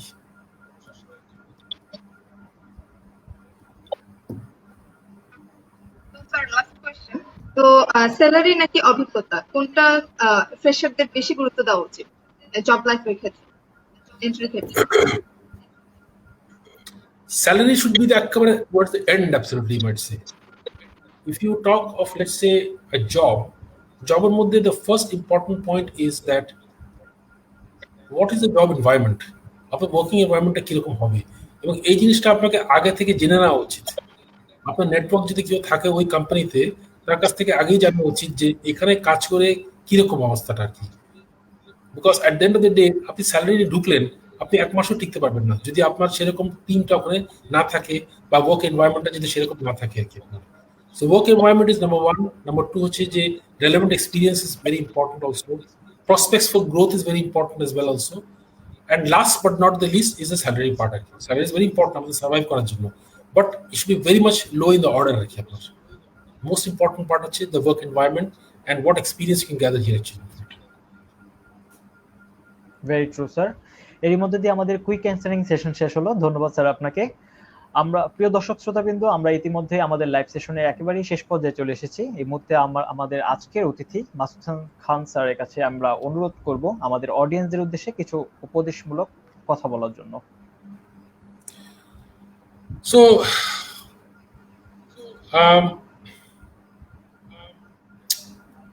আসলে আমি যেটা বলবো সেটা হচ্ছে যে কয়েকটা লাইফ নিয়ে কয়েকটা কথা আমি বলবো আর কি। ফার্স্ট থিং হচ্ছে যে আপনার হেলথ ইজ ওয়েলথ। রাইট। কারণ আপনি যদি সুস্থ না থাকেন আলটিমেটলি আপনি বেশি দিন ভালো করে চাকরিও করতে পারবেন না। আপনি যদি সারাক্ষণ অসুস্থ থাকেন, এবং সুস্থটা থাকাটা it also physically and mentally it helps a lot mentally as well actually. In fact science তো তাই বলছে। কারণ আপনি এক্সারসাইজ যদি করেন আপনার মেন্টাল ফ্যাকাল্টিজ অনেক অনেক বেশি অ্যাক্টিভ থাকে। এক্সারসাইজ না করলে আপনার কিন্তু অ্যাক্টিভিটি থাকবে না। একইভাবে আপনার খাওয়ারটা অলসো। এবং আমরা যেটা হয় যে যখন আমরা ইয়াং থাকি তখন আমরা আমাদের হেলথকে অবহেলা করি, কিন্তু যখন এই বয়স বাড়ে তখন হেলথ এসে বলে যে তুমি আমাকে অবহেলা করেছো, এখন তুমি ঠেলা বোঝো। তো যা কামাইছিলাম সবগুলোই চলে যায় ওই সময়তে আপনার খরচ করে আর কি আপনার। This is point number 1। Point number 2 হচ্ছে ধরেন লাইফে আপনার you have difficulties in life. আপনার অনেক সিচুয়েশন আসবে যেখানে কিন্তু খুব difficult part in your life, job নিয়ে, ফ্যামিলি নিয়ে, সবকিছু নিয়ে আর কি আপনার। ওইটাই হচ্ছে আপনার real challenge in terms of overcoming that আর কি। এখানে দুটো পার্ট, একটা হচ্ছে যে ধরেন আপনার সেই ধৈর্যটা থাকতে হবে, বিকজ প্রত্যেকটা রাতের পর দিন একটা আসবে আপনাকে জিনিসটা মনে রাখতে হবে যে রাতটা যখন থাকে তখন মনে থাকবে দিনটা কখন আসবে আর কি, বাট দিনটা তো আলটিমেটলি আসবে, আপনাকে এটা মনে রাখতে হবে। আর অ্যাটলিস্ট লাইফে আমি যেটা দেখেছি যে মানে at the end of the day যদি কিছুই না থাকে অ্যাটলিস্ট একজন লোক উপর আছেন, আমাদের আল্লাহ তাআলা আছেন আর কি, যিনি আলটিমেটলি আপনাকে হেল্প করবে। এবং আমার লাইফে আমি কয়েকটা ঘটনা এরকম দেখেছি যে আমার কয়েকটা সিচুয়েশনে আমি ডিসঅ্যাপয়েন্টেড ছিলাম আমার ক্যারিয়ারে আর কি আপনার, কিন্তু পরে দেখলাম যে আসলে ওইটা না হয়ে আমার জন্য অনেক ভালো হয়েছে। কিন্তু উনি আল্লাহ তাআলা বুঝতে পেরেছিলেন যে আমার এই জবে না গিয়ে অন্য এটা না যাওয়াই তোমার জন্য ভালো। আমি সেটা বুঝতে পারিনি, উনি সেটা ঠিকই বুঝতে পেরেছেন কি আপনার। নাম্বার 3 হচ্ছে যে বি ভেরি পজিটিভ। লাইফে অলওয়েজ পজিটিভ থাকবেন, and this is also very important in the work place as well. এই পজিটিভ মাইন্ডসেট যারা থাকে তারাই কিন্তু লাইফে অনেক অনেক ভালো করে। 4 নম্বর হচ্ছে যে try to have friends, because ফ্রেন্ডসরাই কিন্তু ফ্রেন্ড বলতে real friend, not Facebook friends আর কি আপনার। সো রিয়েল ফ্রেন্ড যদি থাকে আলটিমেটলি যখনই আপনার সংকট আসবে, লাইফে ডিফিকাল্ট সিচুয়েশন থাকবে, they are the people who can go it, because তাদের কোনো সেলফিশ মোটিভ কিছুই নাই। তারা হয়তো আপনি ওই সাপোর্টটা তার কাছ থেকে পাবেন in terms of helping you আর কি আপনার। আর 5 নম্বরটা হচ্ছে it's very easy to say it, but আমি মনে করি যে আমরা যদি লাইফে যদি সবসময় এটাই মনে রাখতাম যে আমার যা আছে আমি এটাতে খুশি আছি, তাহলে কিন্তু life would have been much simpler actually. Fact আসলে আমরা লাইফকে অনেক কমপ্লেক্স করে ফেলেছি বিকজ অফ মেটেরিয়াল প্রেজেন্স। আমরা মনে করি যে আমাকে তো BMW গাড়ি কিনতে হবে, বা আমাকে তো এমন একটা বাসা করতে হবে যেটা কিন্তু সবাই এসে তাকায় আর কি বেসিক্যালি। বাট আলটিমেটলি এটা কোনো শেষ নাই। এই কারণে আমাদের যা থাকবে এটা যদি খুশি থাকি is very important. And also very important যে আমরা সামটাইমস ভুলে যাই যে আমরা জব কেন করি। Is the job an end or a means to an end? Is my question. আমরা ভুলে যাই যে আমাদের একটা ফ্যামিলি আছে, এবং এই ফ্যামিলিটা যদি আমি টাইম না দিই আজকে, আলটিমেটলি দেখবেন যে আপনার যেটা বিগেস্ট অ্যাসেট আপনার চিলড্রেন, তারাই কিন্তু তাদের মানুষ হলো না আপনার। তারা যদি মানুষ না হয় আপনি যাই করেছেন all is absolutely and totally useless. কাজে এই জিনিসটা অলওয়েজ মনে রাখবেন যে অনেক সময় আমরা নিজের কেরিয়ার নিয়ে এত ব্যস্ত হয়ে যাই যে আমাদের ফ্যামিলিকে আমার লাইফে আমি যেটা সবসময় চেষ্টা করেছি যে আমার বাচ্চাদেরকে আমি সকালে নিজে তুলতাম, নিজে তুলে তাদের খাইয়ে আমি স্কুলে পাঠিয়ে দিতাম, বিকেলে আমি তাড়াতাড়ি অফিস থেকে এসে আমি তাদেরকে নিচে পড়াতাম। কিন্তু এমনকি আমার ছেলে ইউকেতে যাওয়ার পরে অবশ্য যখন সেই ইউকেতে পড়ছিল আমি তাকে স্কাইপে পড়িয়েছি ফাইন্যান্স, বিকজ এই যে টাচটা একটা, এই টাচটা ইজ ভেরি ইম্পর্টেন্ট। এবং এটা যদি থাকে ultimately your children become your friends. ওরা যে একটা বিপদে যাবে এটা কখনোই হবে না। কিন্তু আপনি জানেন যে আলটিমেটলি সে কোন কোন পথে সে যাচ্ছে, কোন ফ্রেন্ডের সঙ্গে মেলামেশা করছে, ভালো নাকি খারাপ, এবং সে আপনাকে নিজে এসে শেয়ার করবে। কিন্তু এইটা ভেরি ইম্পর্টেন্ট। ইয়াং জেনারেশন আমি মনে করি যে আপনাদের এই জিনিসটা থাকা উচিত। And have patience and follow discipline. Discipline can work wonders. এই ডিসিপ্লিন করলেই আপনার টাইমটা ঠিকভাবে ইউজ করতে পারবেন এবং জিনিসটা লাইফে আপনি লার্ন করতে পারবেন। Hope that answers your question. খুবই মূল্যবান, রাইট স্যার, খুবই মূল্যবান কিছু কথা স্যার। আসলে দিন শেষে পরিবারের জন্য আমাদের চাকরির জন্য পরিবার না। আর সবসময় পজিটিভ থাকা এবং সৃষ্টিকতার প্রতি ভরসা রাখা, কারণ উনি যা করেন সবসময় ভালোর জন্যই করেন। হয়তো আমাদের বুঝতে একটু সময় লাগে, কিন্তু ফাইনালি কিন্তু আমরা রিয়েলাইজ ঠিকই করি যে যা ছিল আমাদের জন্য ভালোই ছিল। তো প্রিয় দর্শক শ্রোতাবৃন্দ, আমরা আমাদের লাইভের একদমই শেষ পর্যায়ে চলে এসেছি। এই পর্যায়ে আমি আবারও ধন্যবাদ ও কৃতজ্ঞতা জ্ঞাপন করছি আমাদের আজকের অতিথি মাসুদ খান স্যারের প্রতি, তার স্যারের মূল্যবান সময় থেকে আমাদের কিছু সময় দেওয়ার জন্য। এবং আরো ধন্যবাদ জ্ঞাপন করছি আমাদের অডিয়েন্স বৃন্দের প্রতি, যারা এতক্ষণ পর্যন্ত আমাদের শুনছিলেন, আমাদের পাশে ছিলেন, আমাদেরকে সাপোর্ট করছিলেন। Campus diary Facebook live show এর আজকের এই আয়োজন এবং বিগত সব আয়োজন তখনই সার্থক হবে যখন আপনারা আমাদের এই লাইভ সেশন থেকে লার্নিং পার্টটুকু নিতে পারবেন এবং নিজেদের লাইফে ইমপ্লিমেন্ট করতে পারবেন।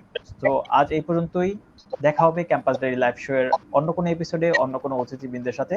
ততক্ষণ পর্যন্ত ভালো থাকুন, সুস্থ থাকুন, নিজে নিরাপদে থাকুন, দেশকে ভালো রাখুন। ধন্যবাদ, আসসালামু আলাইকুম। ধন্যবাদ সবাইকে, শুভরাত্রি।